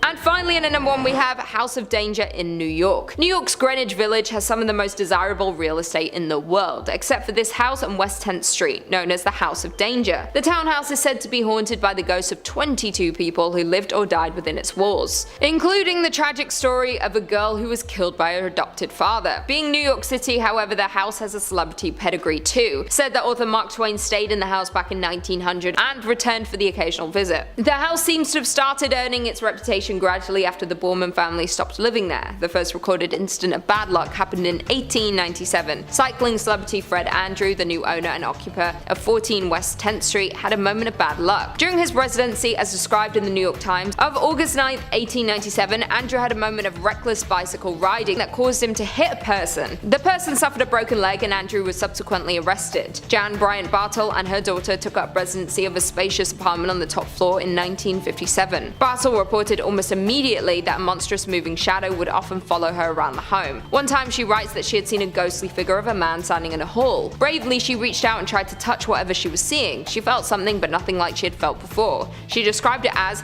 a substance without substance, chilly and damp. Bartle was a true believer and took the proactive step of employing a paranormal expert to investigate what could be causing these terrifying realities for the scared residents. The investigator confirmed what the couple had believed from the start. The investigator said that they were upward of 22 spirits at the House of Danger. Besides Mark Twain, he mentioned additionally a woman in a white dress, a young girl, and a grey cat. On November 2nd, 1987, New York City witnessed a genuine tragedy at the House of Danger. The passing of Lisa Nussbaum was so horrific it caught everyone's attention. Around 6:40 a.m., 911 operators got a pressing phone call from children's author and editor Hedda Nussbaum. She said that her daughter Lisa wasn't breathing, so an ambulance was sent to Greenwich residents right away. When the paramedics arrived, they were greeted by a very disturbing disturbing scene. They found Lisa unresponsive on the kitchen floor and her brother Mitchell tied up in the home. Paramedics were regrettably unable to revive Lisa on their way to the hospital. Later, her autopsy revealed the cause of death was repeated blunt force trauma. Hedda and Joel were both arrested and subsequently charged with first-degree murder. Currently in private ownership, the building is resided in today and continues to add stories of hauntings to the legends of paranormal activity in the House of Death. The stairwell continues to be the nexus of the ghostly activity in the building. The dark and wide antique stairs are where many of the ghosts still make their appearances. Number 5 on this list is the Trans-Allegheny Lunatic Asylum. Operating from 1864 to 1994, this asylum, like most of the entries on this list, has certainly been through the ringer. This place was meant to only house 250 people at its max, but on many occasions had over 2,400 people residing here. Everyone was crammed in like animals, and considering this building was never meant to see this many patients at once, the living conditions were pretty horrible. Whenever you cram that many people into a small space together, especially an asylum, some pretty nasty things will go down as well. Several murders have taken place here over the years, along with incidents of patients and workers taking their own life. The haunting of this location was pretty progressive and didn't come on all at once. Reports date back to the early 1900s and got increasingly more frequent as time went on. Eventually it became clear by the later 1900s that this was no longer a usable space and they needed to move on. This is why it shut down in 1994 and has no medical purpose at this point. In fact, now the only thing that it has is ghost tours.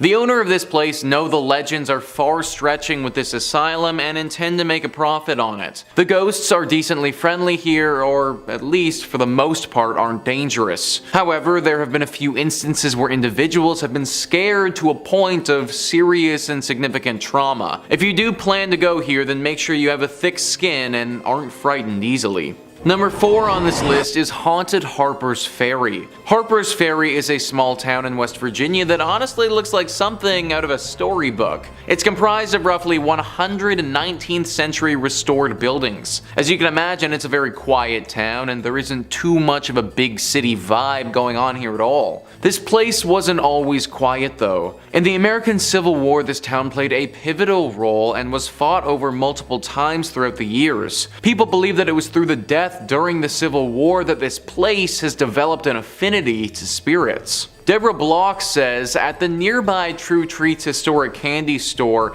chocolate and other candies are brightly lit on tables and in baskets. The cute and welcoming shop is popular with visitors, hardly seeming like a place where a ghost would want to hang out. But store manager Tara Dockman, known as the Ghost Lady, in town for her sensitivity to paranormal activity, says there are 2 ghosts who frequent the store, and she even knows one of them by name.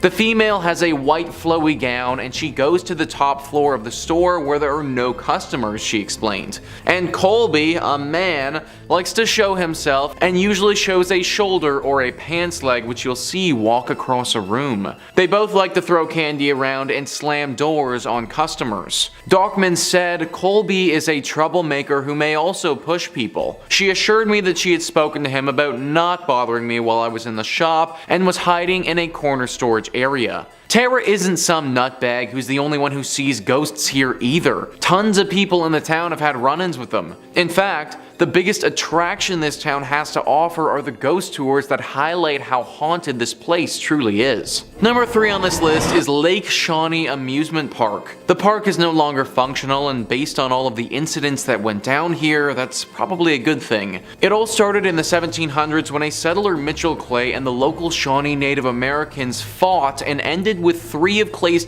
dying and lots of Shawnee warriors passing away as well. This was the inciting incident of the tragic movie that is Lake Shawnee Amusement Park. Also, 200 years later in the 1920s, this land was bought and turned into an amusement park. The buyer wasn't aware of this history though and didn't realize the dark mark that had been left here by that battle so many years ago. There were a decent amount of tragic incidents that went down here while the amusement park was operational, but there are 2 that stand out as being the most stunning. The first one involved a young girl on the swings. While she was on the swings, a delivery truck, without seeing her, backed straight into her and she passed away. The second one involved someone who drowned in the swimming pool because their arm got stuck in the drain. The amusement park had seen enough and shut down in 1966. It was roughly 20 years later that they discovered the history of this place and pieced it all together, assuming that a curse must have been responsible. Locals don't dare go to this place anymore for fear of this curse. It should also be noted that the few who have stepped foot on this place again have reported run-ins with that young girl who died so many years ago. It seems that this curse won't allow her spirit to pass on, and now she wanders the area. I'm sure that there are In at number 3 we have Kimo Theater. Built in 1927, this grand palace of a theater certainly is a masterpiece of Pablo Deco fused with Art Deco. The creation of this beautiful southwestern style theater was financed by a hard-working wealthy entrepreneur, Orest Bacecci, who wanted to fulfill a lifelong dream of building a grand theater which would rival other larger-than-life movie palaces that were springing up around the United States. A large fire in 1963 destroyed Kimo Theater's iconic stage and much of the building, prompting the Bacecci family to demolish it. In 1977, the same year, the theater was listed on the National Register of Historic Places. The citizens of Albuquerque voted to purchase Kimo Theater at a steep discount. In return, the city of Albuquerque offered to fund the restoration of the landmark attraction. With the change of hands, local restoration experts were hired to restore Kimo Theater to its former glory. The hauntings of Kimo Theater can be traced back to a freak accident that happened in the late afternoon on August 2nd, 1951. Back then, hundreds of moviegoers were in Kimo Theater to catch the latest films. Without warning, a water heater located in the theater's lobby exploded, sending scalding hot steam and plaster into the air. A total of 8 people were injured in the accident, including one person losing their life, Bobby Darnell. Since then, the theater is said to be haunted by the ghost of Bobby. Performers and staff of Kimo Theater have all reported strange and unexplainable activities happening in the theater. In particular, donuts placed backstage for performers would often go missing. To appease the spirit of Bobby, an altar was erected beneath the stairs to the dressing rooms. Toys, sweets and donuts would be placed before every major performance to ensure the success of each show. Those who didn't would face a disastrous performance. Kimo Theater's technical manager Dennis Potter recounted an incident in December 1986 when the donuts were removed by Andrew Shear, director of A Christmas Carol, just minutes before the first show. It did not take long before the disaster occurred. Electrical cables fell, lights exploded, doors on the set opened without warning, and performers had forgotten their lines. After the end of the disastrous show, the donuts were promptly replaced and the next show went off without a hiccup. However, an interview with Andrew contradicted the Potter's story, with the former claiming that the donuts were never removed or replaced. Apart from the unexplainable disruptions, staff working at Kimo Theater have also reported seeing the ghost of Bobby, dressed in a striped shirt and blue pants. The ghost of Bobby is often seen loitering on the lobby staircase looking for the next victim of his harmless shenanigans. In at number 2 we have La Fonda Hotel. Standing in Santa Fe, New Mexico, there is the historic La Fonda Hotel. Over the years, the hotel was destroyed and rebuilt several times over. In 1821, when Captain William Becknell blazed the path of what would become known as the Santa Fe Trail, he stayed at a La Fonda where the trail terminated at the town central plaza. As more and more pioneers traveled the Santa Fe Trail, the La Fonda became a popular destination for trappers, traders, mountain men, soldiers, politicians, and the like. The current La Fonda was built in 1922 on the site of the previous inns. In 1925, it was acquired by the Atchison, Topeka Santa Fe Railroad, which leased it to Fred Harvey. For more than 40 years, from 1926 to 1968, La Fonda was one of the famous Harvey houses, a renowned chain of fine hotels. Today, the La Fonda Hotel is said to host not only travelers visiting Santa Fe, but also several ghosts.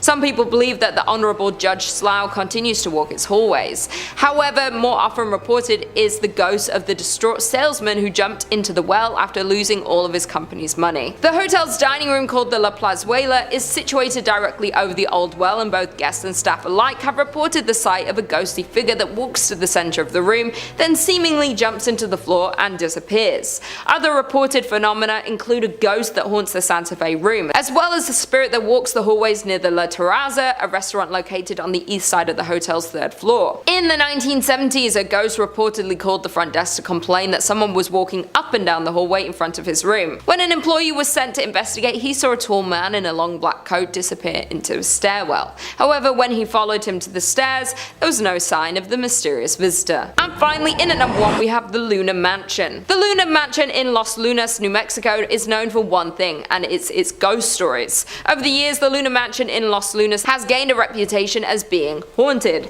Guests and staff alike have shared stories of unexplained activity, which some chalk up to the paranormal. Over the years, the mansion changed hands several times before it was purchased and renovated as a fine dining establishment in the 1970s. It was then that the ghost of Josephina began to appear. Perhaps she didn't like the renovations, or maybe she just wants to stick around to make sure they were doing a good job on the home that she had spent so many years looking after. Dressed in 1920s period clothing, she had been described by employees as appearing very real. Most often she is seen in 2 former bedrooms on the 2nd floor, an attic, storeroom, and at the top of the stairs leading to the 2nd floor bar. At the top of the stairs sits an old rocking chair, which she has often been seen sitting in and rocking slowly.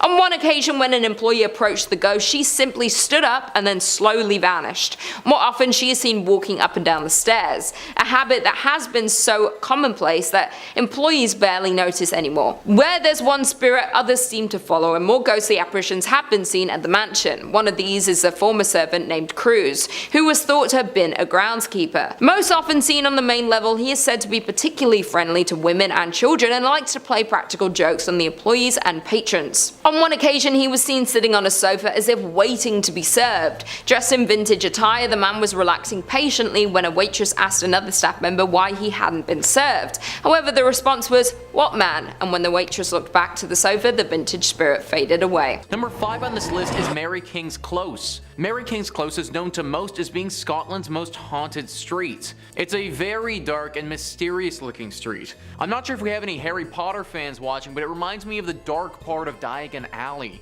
Just really strong and creepy vibes. It leads off of Edinburgh's Royal Mile, which is the road coming from Edinburgh Castle. This close was apparently gated off in the past during an outbreak of the plague and was left like this for a long time. Only pretty recently has it been reopened. But ever since it has, the reports of hauntings have run rampant. The most commonly spotted spirit here is that of a young girl.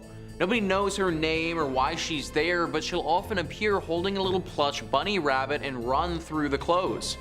She's said to be devilishly tricky as well and will often steal tiny things off of your person as you pass by without even realizing. Phones, wallets, rings, necklaces, tiny things of this nature are often reported being lost or stolen after walking through the close. Some people think that when this place got bricked up, she was actually forgotten about in here and then died. I'm not sure how someone could possibly have forgotten a little girl here as they were locking it up, but I suppose anything is possible. Either way, it is deeply haunted now, and if you do go, then make sure you leave all your valuables at home. Number 4 on this list is Stirling Castle. Stirling Castle is one of the most haunted castles in all of Scotland's history and is located on top of Castle Hill. Great Castles writes, "The most famous spirit to call Stirling Castle home is the ghost of the Green Lady. Stirling Castle still serves as the home to a garrison, and one evening she delayed dinner in the officers' mess when she materialized behind the chef who was preparing the meal for the soldiers.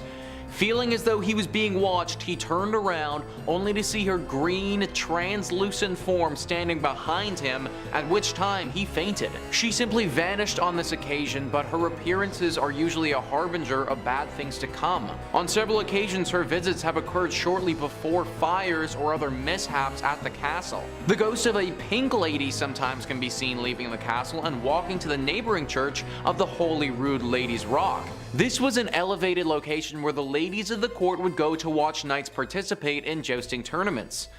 Some believe the Pink Lady is the ghost of the sole survivor of Edward I's siege of the castle in 1304. Having escaped the siege, she keeps returning to the castle to find her slain husband, though her spirit is seen leaving the castle, not entering. This article then goes on to talk about a ghost of a man with a kilt who lives around the dungeons of this castle and occasionally shows himself to the visitors. But clearly the spirits of this castle are pretty fond of bright colors. The Green Lady, the Pink Lady, I'm kind of surprised that we didn't get a few more ghosts together and we can make a whole freaking rainbow. Even though they are bright and colorful, they are still very scary. In fact, there have been reports of people actually dying of sheer fright before, their corpses looking as if they were petrified to death. It's also believed that if you don't die of fright, then seeing these ghosts is a sign of horrible things to come. Either way, I would recommend avoiding this spot altogether. Scotland has a bunch of other non-haunted castles to visit if you need to get your castle fix in. In at number 3, the Swan Hotel in Suffolk. This luxury 4-star hotel is set in the middle of the historic Tudor town of Lavenham. In the heart of Suffolk, its oak-beamed interior makes for a cozy feel, giving guests a sense of stepping back in time. It's said that a housekeeper who once lived there back when the hotel was a thriving coaching inn back in the 19th century fell pregnant out of wedlock. The baby's father was happy to marry the lady under the circumstances and promised to look after them both. However, on the wedding day the gentleman had second thoughts and left the pregnant lady standing at the altar. Savage. It is said that after that she became inconsolable and very depressed. What is now room 15 in the Swan Hotel was once the housekeeping quarters, and it is said that the poor woman was found hanging in this room by one of the inn's workers. Her ghost remains behind to chill the spines of those that dared to cross her path. A security guard was working alone late one night at the Swan Hotel, and as he was doing his final checks around the hotel, he came into contact with her, which scared him out of his wits and sent him running in the other direction. Several guests have reported having seen her standing in room 15 in the middle of the night. Once a nun was staying in that very room when she awoke, startled to feel the ghost tickling her feet. I guess you either get lucky and she likes you, or she chooses to scare you half to death. In at number 2 we have the Langham in London. One of the more upmarket entries on this list is the Langham in London. I know it's upmarket because Cher stayed there. How do I know? Because I stalk her live. Since opening in 1865, this 5-star hotel has played host to a number of infamous historical figures, both living and dead. With nearly 500 rooms and suites, it's really not surprising that a number of ghosts have been seen regularly at the hotel. The paranormal activity at the hotel became apparent when it was owned by the BBC, when it was discovered that there were at least 5 ghosts that make regular appearances at the hotel. The most active of the ghosts at the hotel is said to be that of a German prince or nobleman who was thought to have met his death when he threw himself out of the window of an upper story room. Ghosts have seen his ghostly form moving through walls and closed doors, and he is often accompanied by a sudden drop in temperature. Room 333 is supposed to be the most haunted. In this room, a BBC newscaster woke up to see a fluorescent ball of light which slowly took a human shape. The apparition hovered 2 feet above the floor, the lower portion of its legs missing. It was dressed in extravagant Victorian evening wear. The announcer tried to communicate with the ghost, asking what it wanted. The spirit slowly started to move towards the newscaster, arms outstretched, eyes empty. The announcer fled in distress to the safety of his co-workers and told them of this encounter. A colleague accompanied him back to his room. The ghost was still there when they entered, but appeared less visible and less threatening before slowly fading away. Other BBC staff reported seeing the apparition in the same room, though only in October. There have been reports from other famous guests that taps will turn on in the night and turn off when investigated. Many people often struggle to sleep here and have to move rooms or even hotels. And finally, in at number 1 we have Malmaison in Oxford. This hotel is the most unique on this list. It was once a large prison located in Oxford. They have converted each cell into a hotel room. They have 95 rooms from you to choose from, starting with standard double house of correction to signature suite that is a 2-story of cells converted to a loft-style room. Oxford Castle functioned as Her Majesty's Prison Oxford from 1888 to 1996. One of the more notable prisoners to be held in Oxford Castle was Mary Blandy, an 18th century murderer who poisoned her father with arsenic. She believed the arsenic was a love potion that would force him to approve of her fiancé, a Scottish nobleman who was already married. She was hanged on April 6, 1752.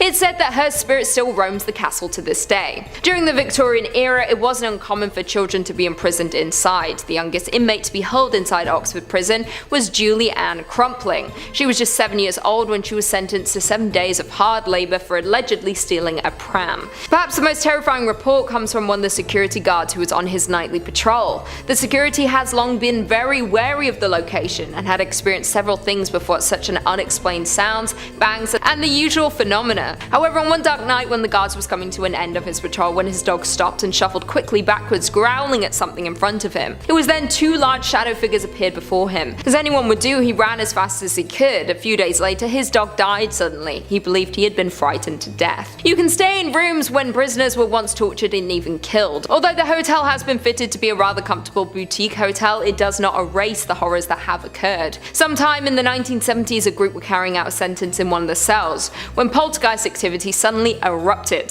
Things got so bad that a priest had to be called to exorcise whatever they had awoken. Would you dare stay here? I wouldn't, although maybe, we'll see. Number 5 on this list is Tranquille Sanatorium in British Columbia. Tranquille Sanatorium has quite an extensive and tragic history to it, which has caused its walls to be the home to many undead spirits. A sanatorium, if you weren't familiar, is an establishment which has the sole purpose of housing those with long-term illnesses and is often associated with tuberculosis. The one that we're talking about right now is no different. It was built in 1907 as a facility to treat people with tuberculosis. However, it didn't stay like this for very long. The purpose of the facility eventually changed to become an insane asylum. It acted as this mental institute for a while until finally becoming abandoned in the late 1980s. Due to its deep history with death, disease, mental illness, it's no wonder that the Tranquille Sanatorium is now deeply haunted. The layout of this facility screams something out of a Stephen King book. It has several buildings that are connected by poorly lit underground tunnels. The building itself looks all too eerie from the outside as well, with dirty cream colored walls that have seen far better days as rot and mold slowly devour them. Visitors of this place report feeling extremely uneasy. A common note for most people that visit is the presence of orbs, strange balls of light that flutter throughout the building and then disappear. Some people have reported seeing a ghostly apparition on the 6th floor. This ghost takes the form of a woman not older than 30. She appears to be crying and screaming. The tunnels are said to be particularly haunted. People have reported screams coming from nowhere, flashes of movement, menacing and animalistic groans that make you feel as if somebody is right behind you. Children can also be heard playing every now and again in some of the more open areas of the building. Clearly, this place's dark history has impacted it greatly, and just because physical humans decided to abandon it in the 80s doesn't mean that it was truly abandoned for good. Number 4 on this list is the Firkins House. The Firkins House is part of Fort Edmonton Park, which, you guessed it, is located in Edmonton, Alberta. Fort Edmonton Park is a little tourist attraction that has buildings from 1885, 1905, and 1920 to represent the homes of the time. One of the houses is the Firkins House. This home is interesting because during my research, I couldn't find any particular evidence of wrongdoings or tragic events at this home. In fact, for the most part, it seems like a pretty normal house. People have lived there before and no harm has befell them, but it seems that after they moved out and the home was donated, that's when things started to go a little bit haywire. There are reportedly 3 ghosts or demons that haunt this home, each one scarier and more dangerous than the next. The first one is the ghost of a beautiful floating woman who is dressed in all white. People have said that they've spotted her in the windows of the home looking out at them or slowly drifting throughout the living room. The second one is the ghost of a little boy. The boy will appear to certain people looking extremely ill. It is currently unknown if this boy died in and around the area or what disease he is suffering from, but it is said that he resides in the home with the woman in white. The third being is by far the scariest of all 3. A ventriloquist dummy that will appear in the home or in the cupboards. This thing can move all by itself and talk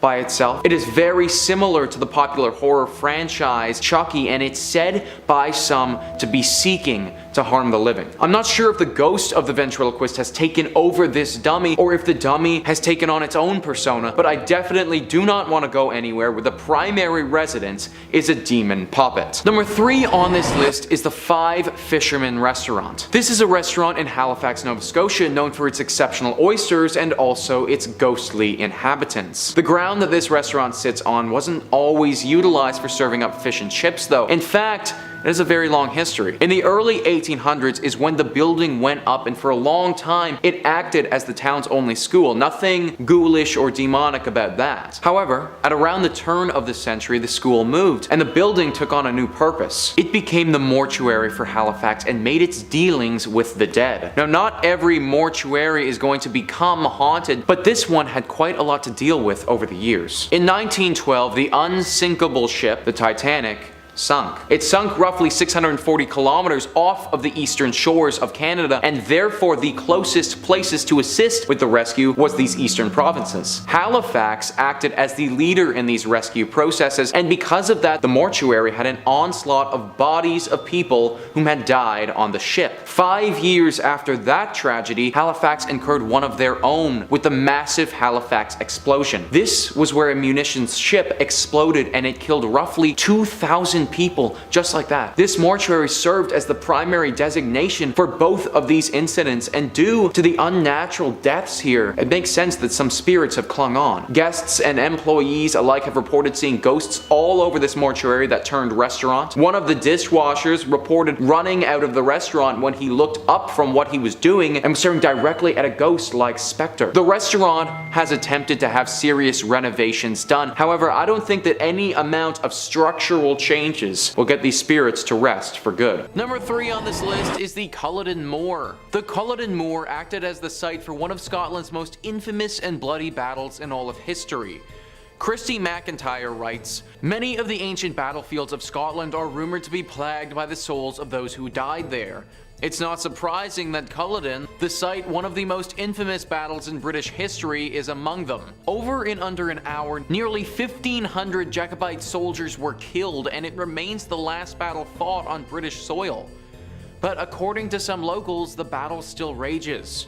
Gunfire, swords, and crying are said to echo across the empty moor, particularly on the anniversary of the battle. As well as sounds of combat, the figure of a lone Jacobite soldier reportedly roams the battlefield, wandering in his clan tartan, muttering 'defeated' over and over again as he goes. He's not the only ghostly visitor to this site. Close to the battlefield is the house that Bonnie Prince Charlie, leader of the Jacobite rebellion, slept in the night before the battle. Although now a hotel, it's said that the prince still lingers there wearing full Highland dress, waiting for the battle that will restore him to the throne. Birds are said to never sing or even fly over this area, since they can sense the horrible spirits that are still around here. Whenever birds or animals in general want to avoid a certain area, usually it makes me pretty skeptical as well. Animals have a sixth sense about such things, and they can feel danger before it's even there. Also, if I'm to avoid any ghosts, then it's always going to be the ones that were slain in battle. These souls have been through hell and are obviously very dangerous. Our soldier could wander around saying 'defeated', or he could pull out his ghost sword and go to town on you. Not a risk that I am personally willing to take. Number 2 on this list is Overtoun Bridge. I'm sorry, but this bridge is clearly haunted. Is actually the title of an article written by Amanda Arnold on how freaking haunted this bridge actually is. The bridge is located in the small Scottish town of Dumbarton. Most bridges that we talk about on this channel are haunted by the ghosts of those who have passed away here, or some lady in white that longs for her lover here, or something like that. Not this one though. This bridge actually isn't dangerous at all to humans. It is, however, super dangerous to our best friends. Dogs. Apparently this one little bridge in basically the middle of nowhere has been the host to over 50 dogs taking their own life. Yeah, you heard that properly, a dog taking their own life. In the past 60 years, anywhere from 300 to 600 dogs have thrown themselves over the bridge for no apparent reason, and over 50 of them have died from the fall. Think about that statistic for a second. Like, that's actually kind of crazy. Outsiders believe that there has to be some kind of smell or some property around here that attracts the dogs to the water, but locals believe it's something paranormal. Apparently, even though these spirits are not dangerous to humans, we can still sense them, and people around here have sensed these beings before. It also doesn't seem like a smell that bothers these dogs, because they go into a deep trance right before they leap off. At first, she froze, McKinnon told the Times, but then she became possessed by a strange energy and ran and jumped right off the parapet. That was a statement from a dog owner who watched as their dog jumped off the bridge. Locals think that the ghost who is causing these doggy disturbances are from the Lady of Overtoun. She died here many years ago, mourning her husband. I suppose this could be the case, but why is she taking out her grief on dogs? Like, come on, lady, let's leave the pups out of this. Anyways, this is definitely a haunted spot, and if you do happen to be walking your dog here, then keep it on a leash. Number 1 on this list is Cawdor Castle. Cawdor Castle is definitely one of the most haunted castles in Europe. It is quite a name for itself because it has a strong connection to one of the most successful stories ever written, Macbeth. This also adds to the lore of this castle's haunting because Macbeth, or the Scottish play, has its own history of hauntings surrounding it. Even though this castle is deeply tied in with that story, its haunting doesn't share any connection to the one that plagues Macbeth. This one is centered around the ghost of a woman named Muriel Calder. Muriel Calder was the daughter of the Earl of Calder, who was in charge of the castle in the 18th century. Her ghost is seen at this castle all the time, with most of the sightings taking place in the tallest tower here. There are two stories of origin for how she managed to come about, and no one is 100% sure which is the correct one. The first story talks about how she fell in love with someone from a rival clan. A real Romeo and Juliet story where she was deeply in love with someone that she wasn't allowed to see. She would sneak out to see this boy, but eventually her father caught her and punished her for her actions. After learning of her treachery, his rage knew no bounds and he beat his daughter. She got away though and ran to the top of the tower, locking the door behind her. Her father wasn't deterred though and broke through, drawing his sword in the process.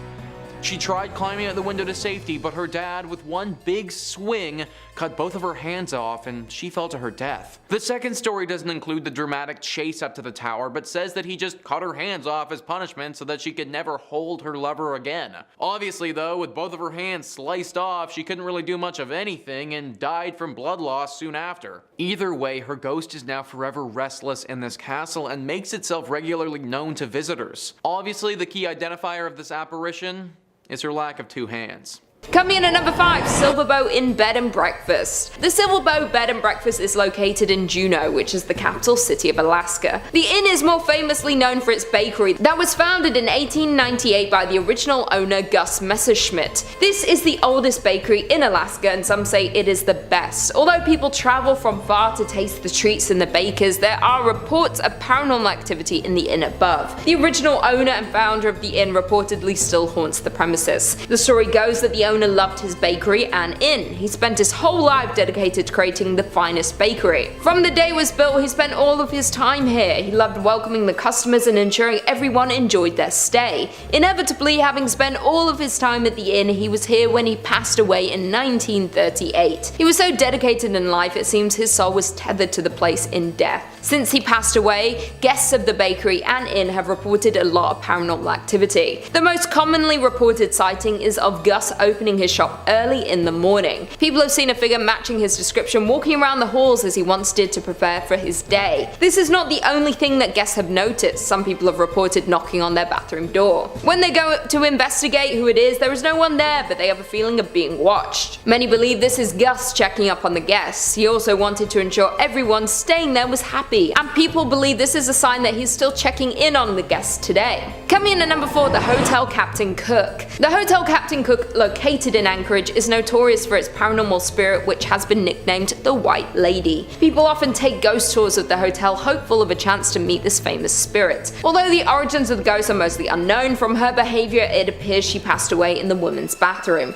or at least in the area which may have been home to something else before the hotel was built. The locals explain how she is bound to this place and is unable to pass on. She could possibly be cursed, as she seems distressed about her situation. Since the hotel opened, there was a lot of paranormal behavior in the area. She would break the glass of the mirrors in the ladies' bathroom or swing open the doors to scare those inside. The hotel management had to step in when one guest used the bathroom stall located at the very end of the ladies' room. While in the stall, she felt something fall around her neck and start to get tighter and tighter. The woman panicked and ran from the stall. As soon as she left the cubicle, the sensation stopped. Since then, the bathroom has been bolted shut as to stop this from happening to anyone else. She does seem to be mostly contained to this stall, but there are still paranormal happenings. Lights turn on and off on their own. No one has been hurt since the spirit was locked away, but I would still stay far away from this hotel. Unless you're looking for an angry spirit, this is a hotel that should not be on your list of destinations to visit. Although, my parents were there and it's fine, you know. They're Gucci gang.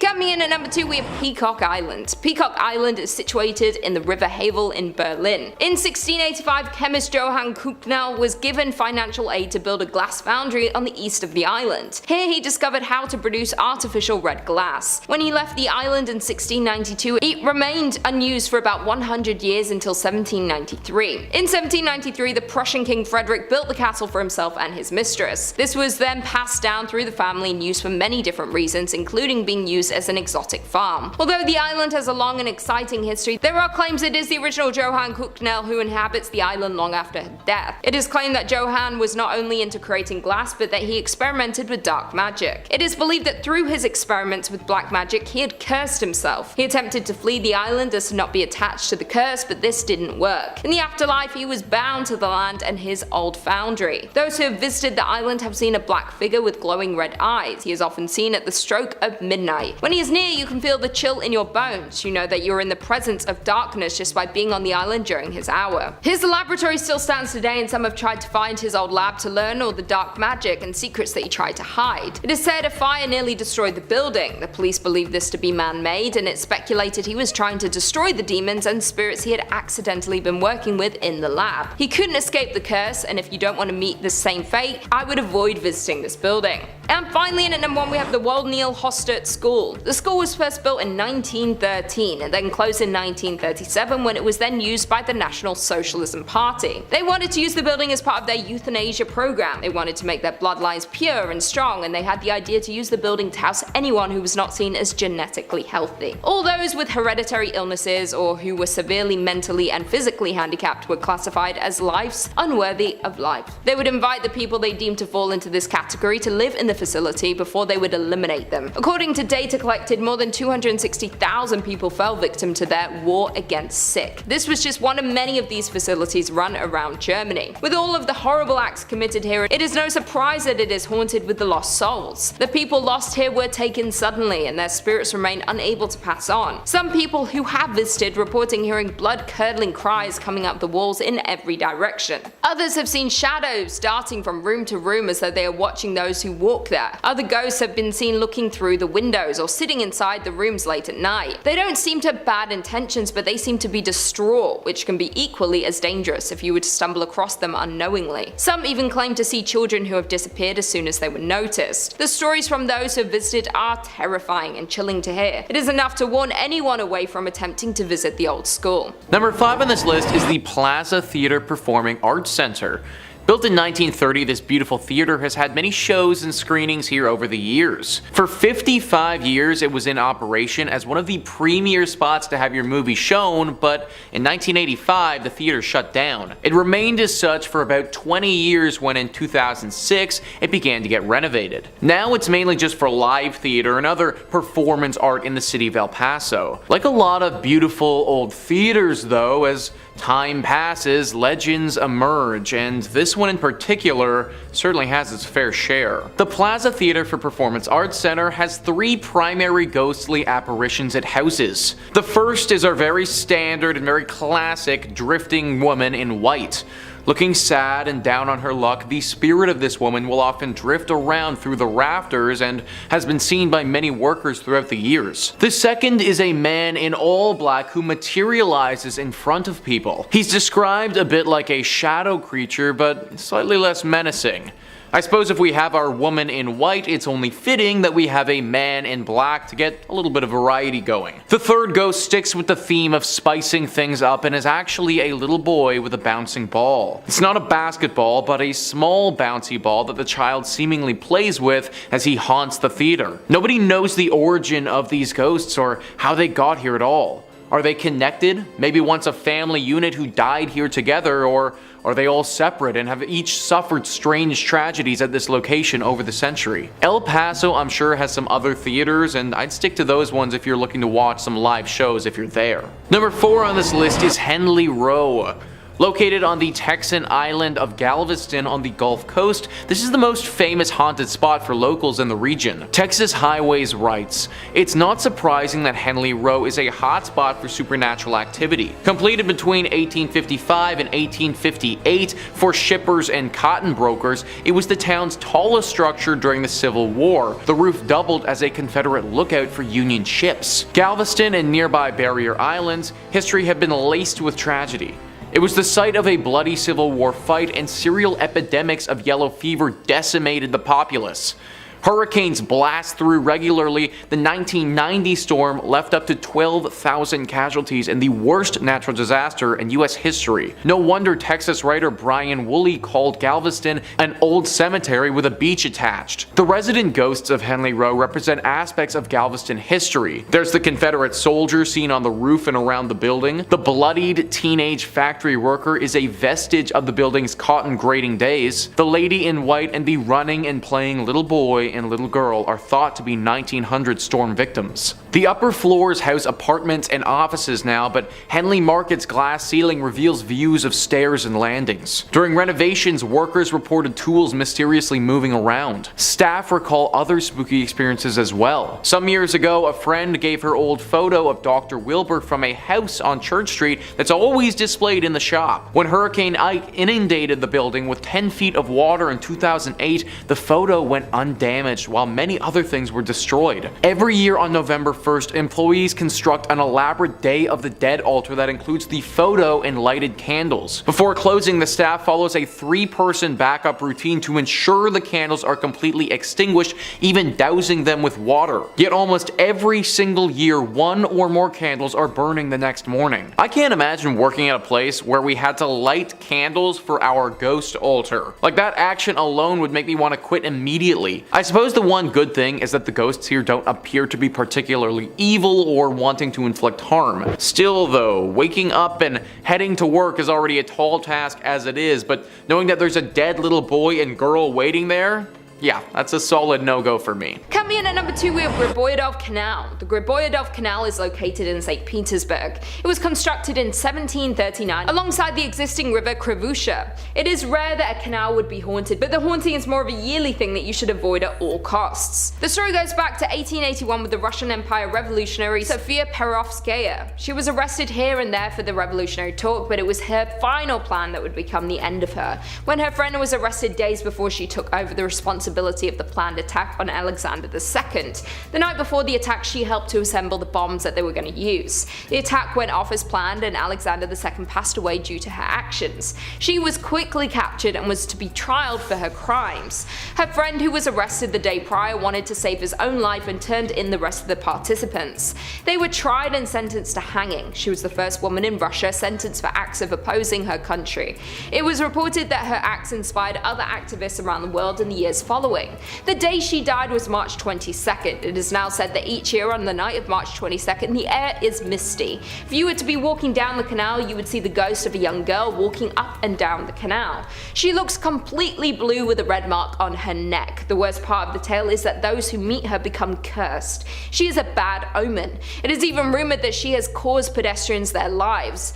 There have been a large number of mysterious disappearances or people falling into the river late at night when no one is around. Luckily, she can only appear once a year, so as long as you stay clear on that night, you should be safe. And finally, coming in at number 1, we have Moscow Kremlin. The Kremlin is a world-famous fortified complex in the center of Moscow. It is the best known of the Kremlins. It includes 5 palaces, 4 cathedrals, along with the enclosing wall and towers. The complex is now the official residence of the President of the Russian Federation, as well as a museum for tourists. Before it was a museum for the public, it was used for the Soviet Union, and remnants of this still remain. The corridors are still lined with brown Soviet tiles, and the walls still have some of the secret communication wires. There have even been bones uncovered during archaeologists' dig in the underground storage rooms. They once buried their own on site. Some of the findings date back to medieval times. There are many mysteries hidden within the vast space of the Kremlin. There are still sections of the Kremlin today that go mostly unused, and many things may have not been uncovered to this date. There have been wars fought and secrets kept within the walls, and some of them have led to restless spirits trying to contact the living. There have been sightings of various ghosts as well as other unexplained paranormal activity that takes place while guests visit. One of the most common sights is that of an old soldier. At first he seems to blend in with the other security, but as you begin to notice his old uniform, he will often vanish. He has been seen by different guests on different occasions, but no one has been able to get closer to the spirit to see who they are or why they might be there. There have also been sightings of what is believed to be the royal children playing. They were all baptized on site during the 17th century. The monastery was unfortunately blown up up in 1929 to make room for the new buildings. Around that site you can sometimes hear children playing, and some have even claimed to see children dressed in older looking clothing. It is believed their spirits choose to rest here, as it was where they grew up and had a deep connection to the place. These are just a couple of instances of hauntings around the site. There is so much more to discover and see at the Kremlin. Coming in at number 5 we have Stalin's country house. Stalin spent 4 months every summer at his country home between 1943 and 1953. Located near downtown Sochi, his time here put his town on the map forever. For anyone unfamiliar with Stalin, he was a dictator for the Soviet Union from the 1930s until his death in 1953. He was responsible for the genocide of around 20 million people. His house had been mostly kept the same, and tours are given about the history of his life. The house gives insight into his life and mindset. Part of the home is even a hotel where people can sleep in the same room as the man who created so much destruction. He demanded the house be made completely green so that it could blend in with the surroundings, and he would be harder to find. He also refused to have any carpets in the home. He wanted to hear intruders' feet on the stone floor if someone was approaching him. He was clearly paranoid even when summering in his country home. He worked from his office during the night with a phone connected directly to Moscow and would sleep during the day. He often changed the room that he slept in so that nobody would know exactly where he was. Stalin's height was around 5'5", which might not seem important, but it was reported that he had short man syndrome. Due to this, and it's reflected in the build. His pool was only 5 feet deep as opposed to the typical 8 feet deep. The house is eerie and unpleasant for many reasons. Not only can you see into the dark mind of the dictator, but you might catch a glimpse of the man himself. People have seen him walking around the home in his white jacket and smoking his trademark pipe. Some have heard footsteps walking around at night. The noise echoes through the home. Those who have stayed there have said the air can feel terrifying at times, like you're being watched or like you're not welcome. Because you're not. Coming in at number 4 we have St. Michael's Castle. St. Michael's Castle was built in 1801 for royal residence in St. Petersburg. The castle interestingly looks different from each angle as the architects used various styles. It was built like a fortress as the royal family was in fear of assassination. This turned out to not be enough, and their fears were validated when Paul I was assassinated. He has moved into the castle 40 nights earlier. He was attacked in his bedroom by a group of dismissed officers. They tried to force him to sign his abdication from the throne. He resisted and the attackers continued. He was succeeded by his son, Emperor Alexander I. After Paul's passing, the family returned to the Winter Palace. The castle was gifted to the army in 1823. In the early 1990s it became a museum. It is considered that Paul's spirit is now trapped, unable to leave the castle. It seems to be very restless and is often seen by visitors to the museum. He has mostly been seen walking down corridors carrying a candle. Others have claimed to hear distant screams from closed off parts of the castle. It echoes in the wall like a whisper. People have reportedly tried to celebrate the spirit and speak with it to bring it peace, but after all these years it still appears to be restless and angry about what happened all that time ago. Coming in at number 3 we have House on the Embankment. The House on the Embankment is a block-wide apartment building that was built in 1931. With the relocation of the capital from St. Petersburg to Moscow, there was an increase in housing demand for civil servants. The apartments were luxury for their time, including telephones, central heating and high ceilings. When the Great Purge happened in the late 1930s, the residents were detained in their homes. During this time the building was referred to as the House of Preliminary Detention. As well as the residents, they would bring people they had detained elsewhere and force them into the apartments. Reports say that the apartments hold up to 5 sets of occupants at one time. During this time, over half of the original residents disappeared. It is believed they had been taken away, but no one ever knew. They were simply never seen again. In present day, there are 505 apartments within the building, some used as offices, as well as theatres, restaurants and retail stores. The Great Purge left a mark on the building that it may never shake. Many executions were performed on the premises during this time. It is believed that the building is full of ghosts, victims of that time that cannot move on. Residents have seen paranormal things from within their home that they cannot explain. Some have seen things in the corner of their eyes. It appears like someone is walking around their home, but when they turn to see, they have gone. One terrified resident even reported seeing a man at the end of their bed, staring at them as they slept. When they jumped up from fear, the man disappeared. From all the stories we hear, it seems like the old residents are still attempting to live in their homes, lost and confused about what happened to them. Number 3 on this list is the USS Lexington. The ship has its own museum dedicated to it now, and it is 100% haunted. The decommissioned World War II aircraft carrier is riddled with different phantoms. This museum is literally said to receive, on average, hundreds of reports of ghostly apparitions in 1 year. That is so much supernatural energy that has just congregated here. Now, World War II was obviously an awful time, and if this boat played a major role in the Battle of the Atlantic, which I imagine it did, then it assuredly saw its fair share of tragedies. The ghosts are not quiet about their presence, they make themselves very known. One of the most famous ones resides in the engine room. Apparently, visitors will go there and a spirit will form explaining the engines and how they work. Then, when his lecture is over, poof, he will be gone in a puff of smoke. There's also a general sailor that walks around the ship and is actually said to be rather helpful. However, with these tame ghosts, there are some troublemakers as well. Small items that you may have on your person, a wallet, a watch, a phone, a keychain, anything like that are often reported missing after people get on the ship. If you do intend to go here, then hold on to your valuables very closely and get ready for a long lecture on engines. Number 2 on this list is Bragg Road. For over 100 years now, this road has been haunted by a very strange and ghostly light. It's been seen by hundreds of people during that time, and nobody can explain it. Texas Highways says, in the heart of the Big Thicket is Hardin County, and in the heart of Hardin County is the infamous Bragg Road, home to countless sightings of the ghost road light that appears to nighttime travelers on the road between Saratoga and the defunct village of Bragg Station. Before the current road was built,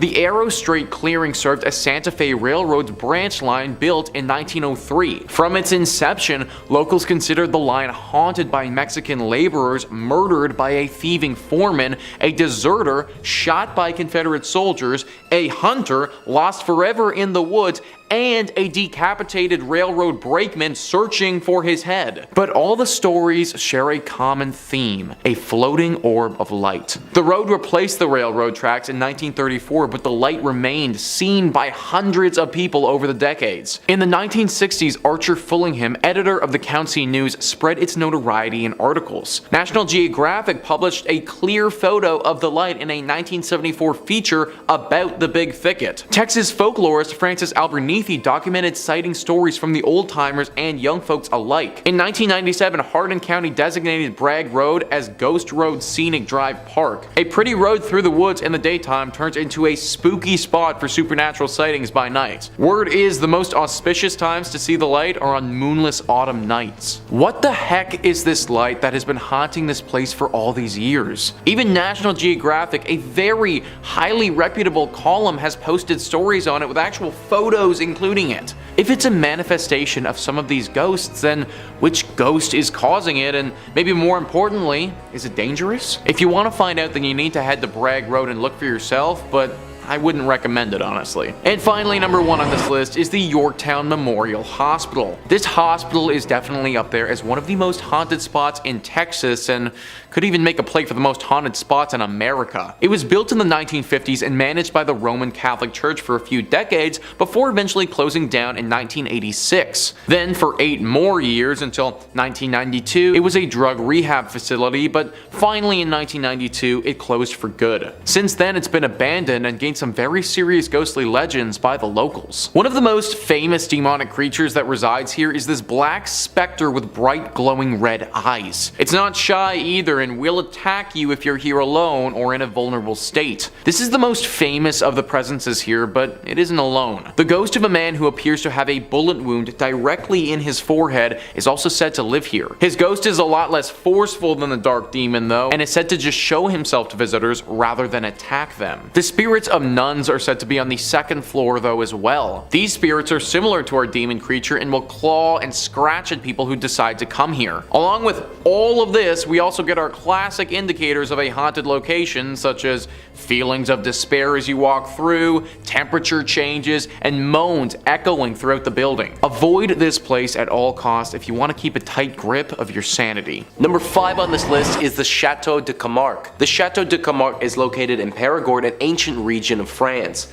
The chateau isn't as beautiful as it once was, some of its former glory lost to time and also to war. This chateau was a critical point of interest in the 100 Years' War between France and Britain. It was the host to one of the more brutal fights that the war ever saw and was eventually captured by the British. As was typical back then, when you captured a place, many of the people that were running that place were either captured or put to death. One person of interest was put to death by being beheaded, and that was the young lover of the daughter of the Earl of Camargue. It's said that this man was deeply in love with the daughter and that she was in love with him as well. His beheading didn't seem like a major point of interest to the British at the time, but it actually left a bit of a spirit behind. What's really interesting about this story though is that it wasn't the spirit of this young man that was left behind, it also wasn't the spirit of the young daughter or even the Earl of Camargue himself.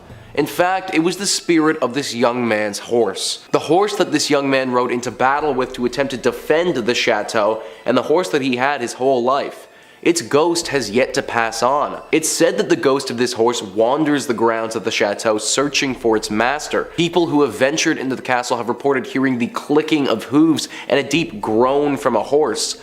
People have also reported seeing this dead horse's ghost walking around the grounds of the chateau as if it was defending it from potential invaders like it did in the past. It's suggested that if you do intend to visit this chateau, that you don't bring any negative energy with you. The horse could potentially interpret this as a threat and come after you. Some have even suggested bringing a carrot or an apple and leaving it at the front of the chateau as a sign of good faith towards this ghostly steed. Number 4 on this list is the Palace des Tuileries. The Palace des Tuileries is home to one of France's most known ghosts who has been nicknamed the Red Man. The Red Man has been around for several hundred years and has 2 potential stories of origin. The first story talks about a man nicknamed Jack the Skinner worked for Catherine de' Medici after her husband Henry II died. He worked as a hitman for her and would be sent to murder potential political foes. He was exceptional at his work, but eventually there grew a time where the Queen was worried that he knew too much about her.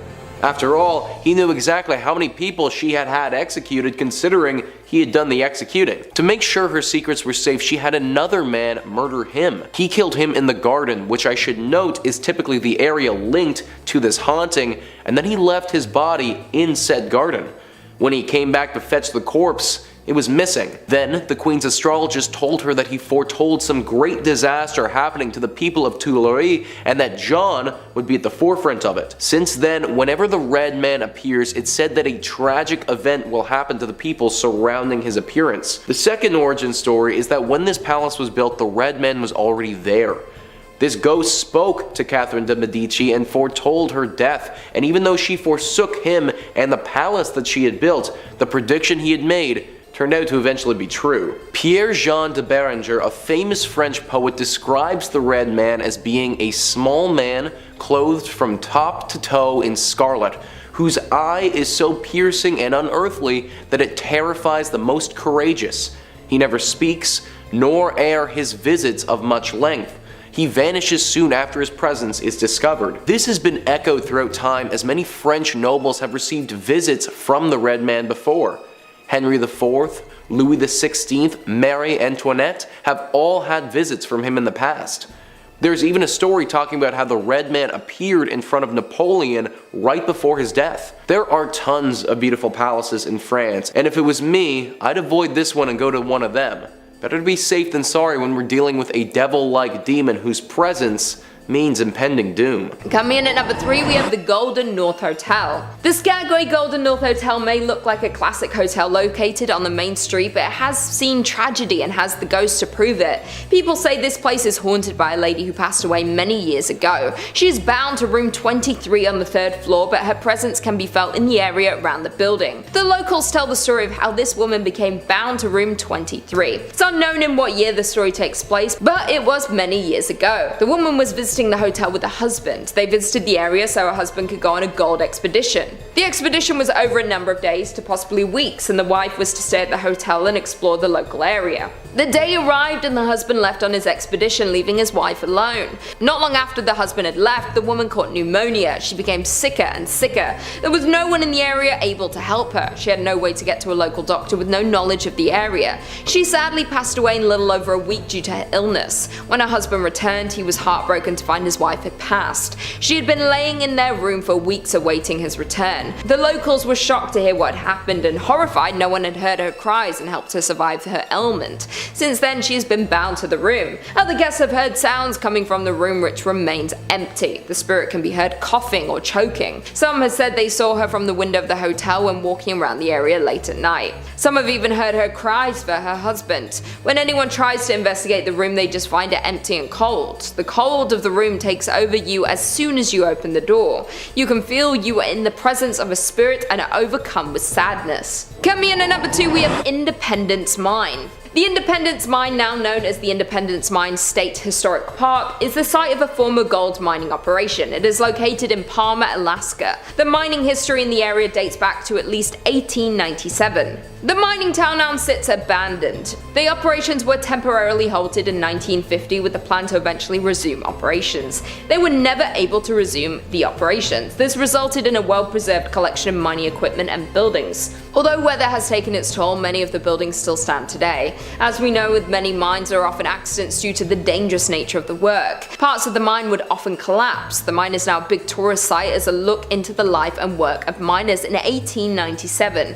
The visitors have reported a lot of paranormal activity while touring the facility. Almost everyone who visits the mine sees some form of activity there. There are many apparitions that appear. They walk around the mine as if they were doing their usual day's work. Some have even seen cigar smoke coming from certain locations. You can smell and see the smoke, but there are no cigars in the area that could be making the smoke. Tour guides have noted that they often have the feeling of being followed. They can feel themselves being watched each time they tour the facility. Some have even found footprints that don't belong to them or anyone in their group. Although there is a lot of paranormal activity in the area, tourists still come to see the remains of the mining town. The ghosts seem to be well intended. They may merely be echoes through time of the souls who passed here. As far as we know, there have not been any visitors who have been hurt during their visit. I would still be wary of visiting here though. Finally, in at number 1, we have At the White House. At the White House was built in 1902 and is now on the National Historic Register due to how long it has been standing in the community.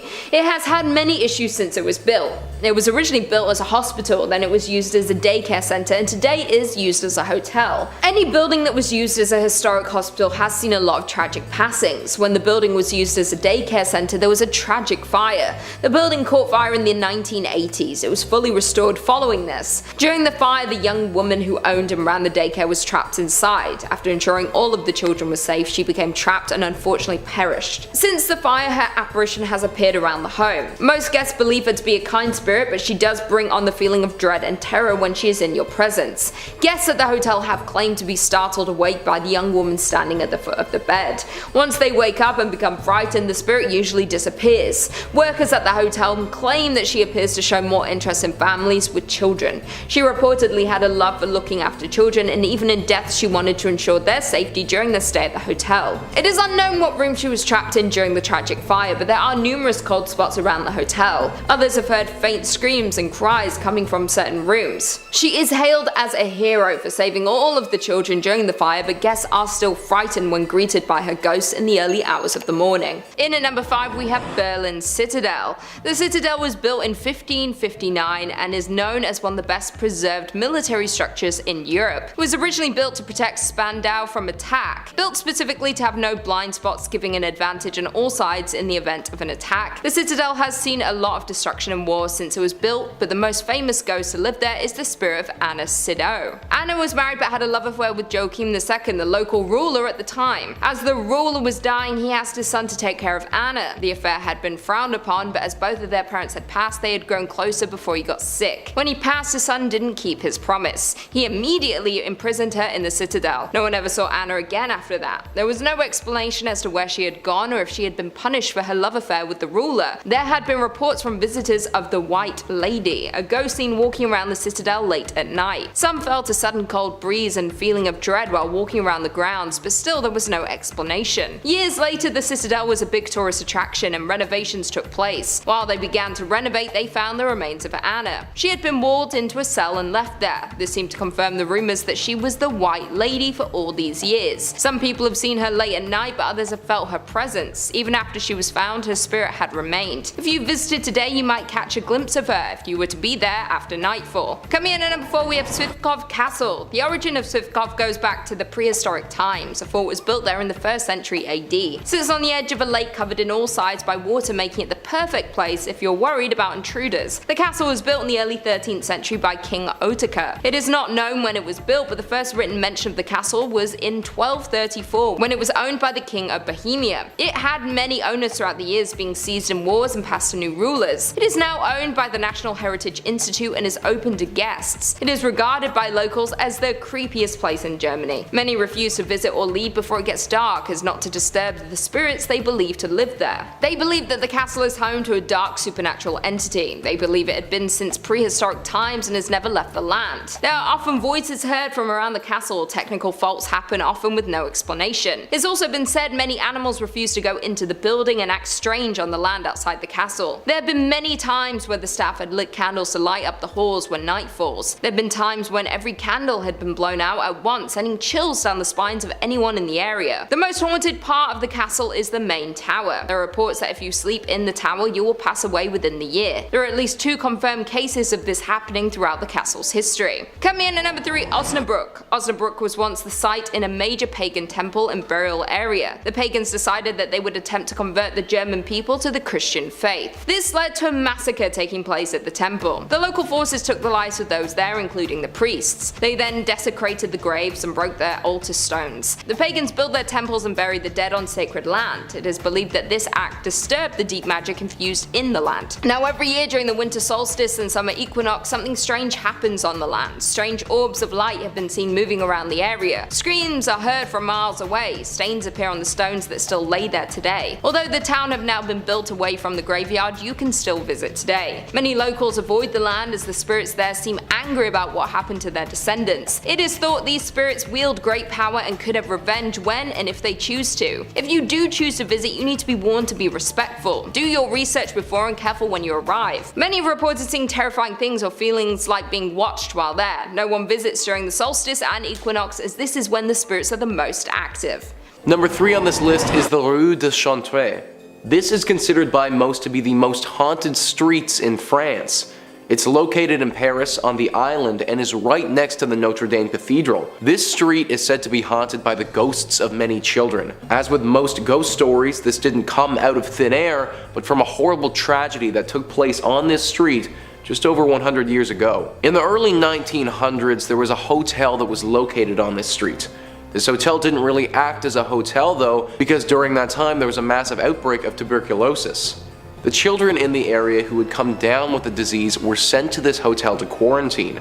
They were locked in the bedrooms of this hotel and couldn't leave at any point for risk of infecting other people. Some children died during these quarantines, which is already bad, but the main tragedy happened roughly a decade later in 1910. In 1910, there was a great flood of Paris where the River Seine overflowed and flooded the city. All the children that were currently locked inside their bedrooms at this time drowned during that flood. Nobody knows for sure the exact number of children who died in this tragedy, but it was certainly enough to make a spiritual imprint on the street. Now their souls go without rest and live along this street.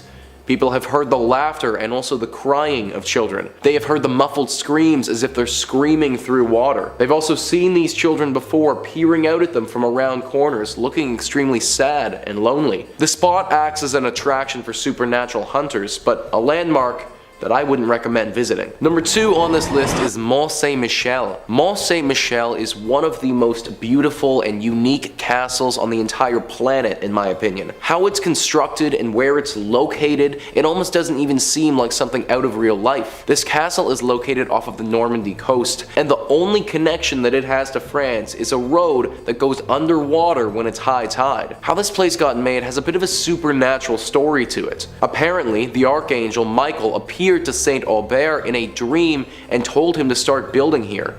When he resisted, Michael burned a hole right in his head. After this incident, the castle began its construction, and it took quite a while to become the beauty that we have today. It was a work in progress, with more things being added over the years. Now, because of this castle's location directly in the water, it is extremely hard to attack and was never captured during the 100 Years' War. During said war, one of the major commanders of this castle was Louis d'Estourville. His ghost is one of the most common sightings at this place. He apparently is responsible for the killing of thousands of English soldiers and had battles that were so deadly the water around them would turn red with blood. He's said to patrol the castle and act as a watchman of sorts for intruders and people posing a threat. Similar to our previous entry of the horse, one of his main objectives is to keep the castle safe. He isn't the only ghost at this spot though. The ghosts of monks can also be seen praying and meditating at this location.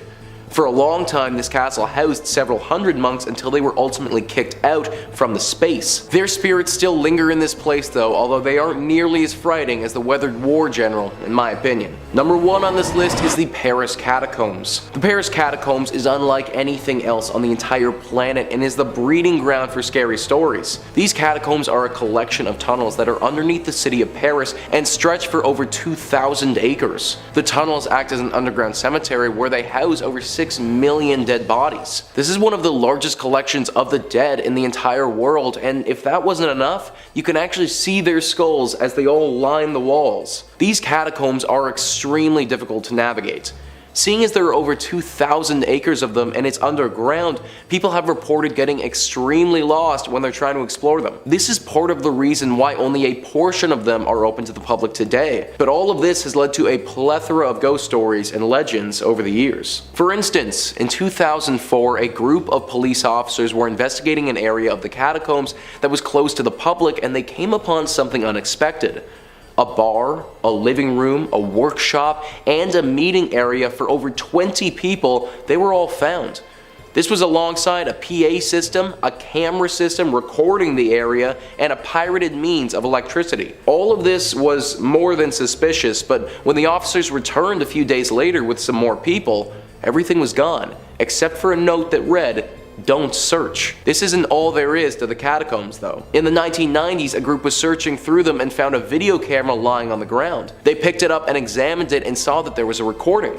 The recording was clearly of a man who was very lost in the catacombs and extremely frantic. Scary voices could be heard in the background, and the heavy breathing of this man indicated his panic. Finally, the camera fell to the ground and we could hear the man scream. These are just 2 of the more famous stories to come from these catacombs, but so many other ones of ghosts or demons haunting the area have come from this place. If you were to ever go here, then make sure you have a strong sense of direction and a flashlight, because the last thing you would want is to get lost in an underground haunted graveyard.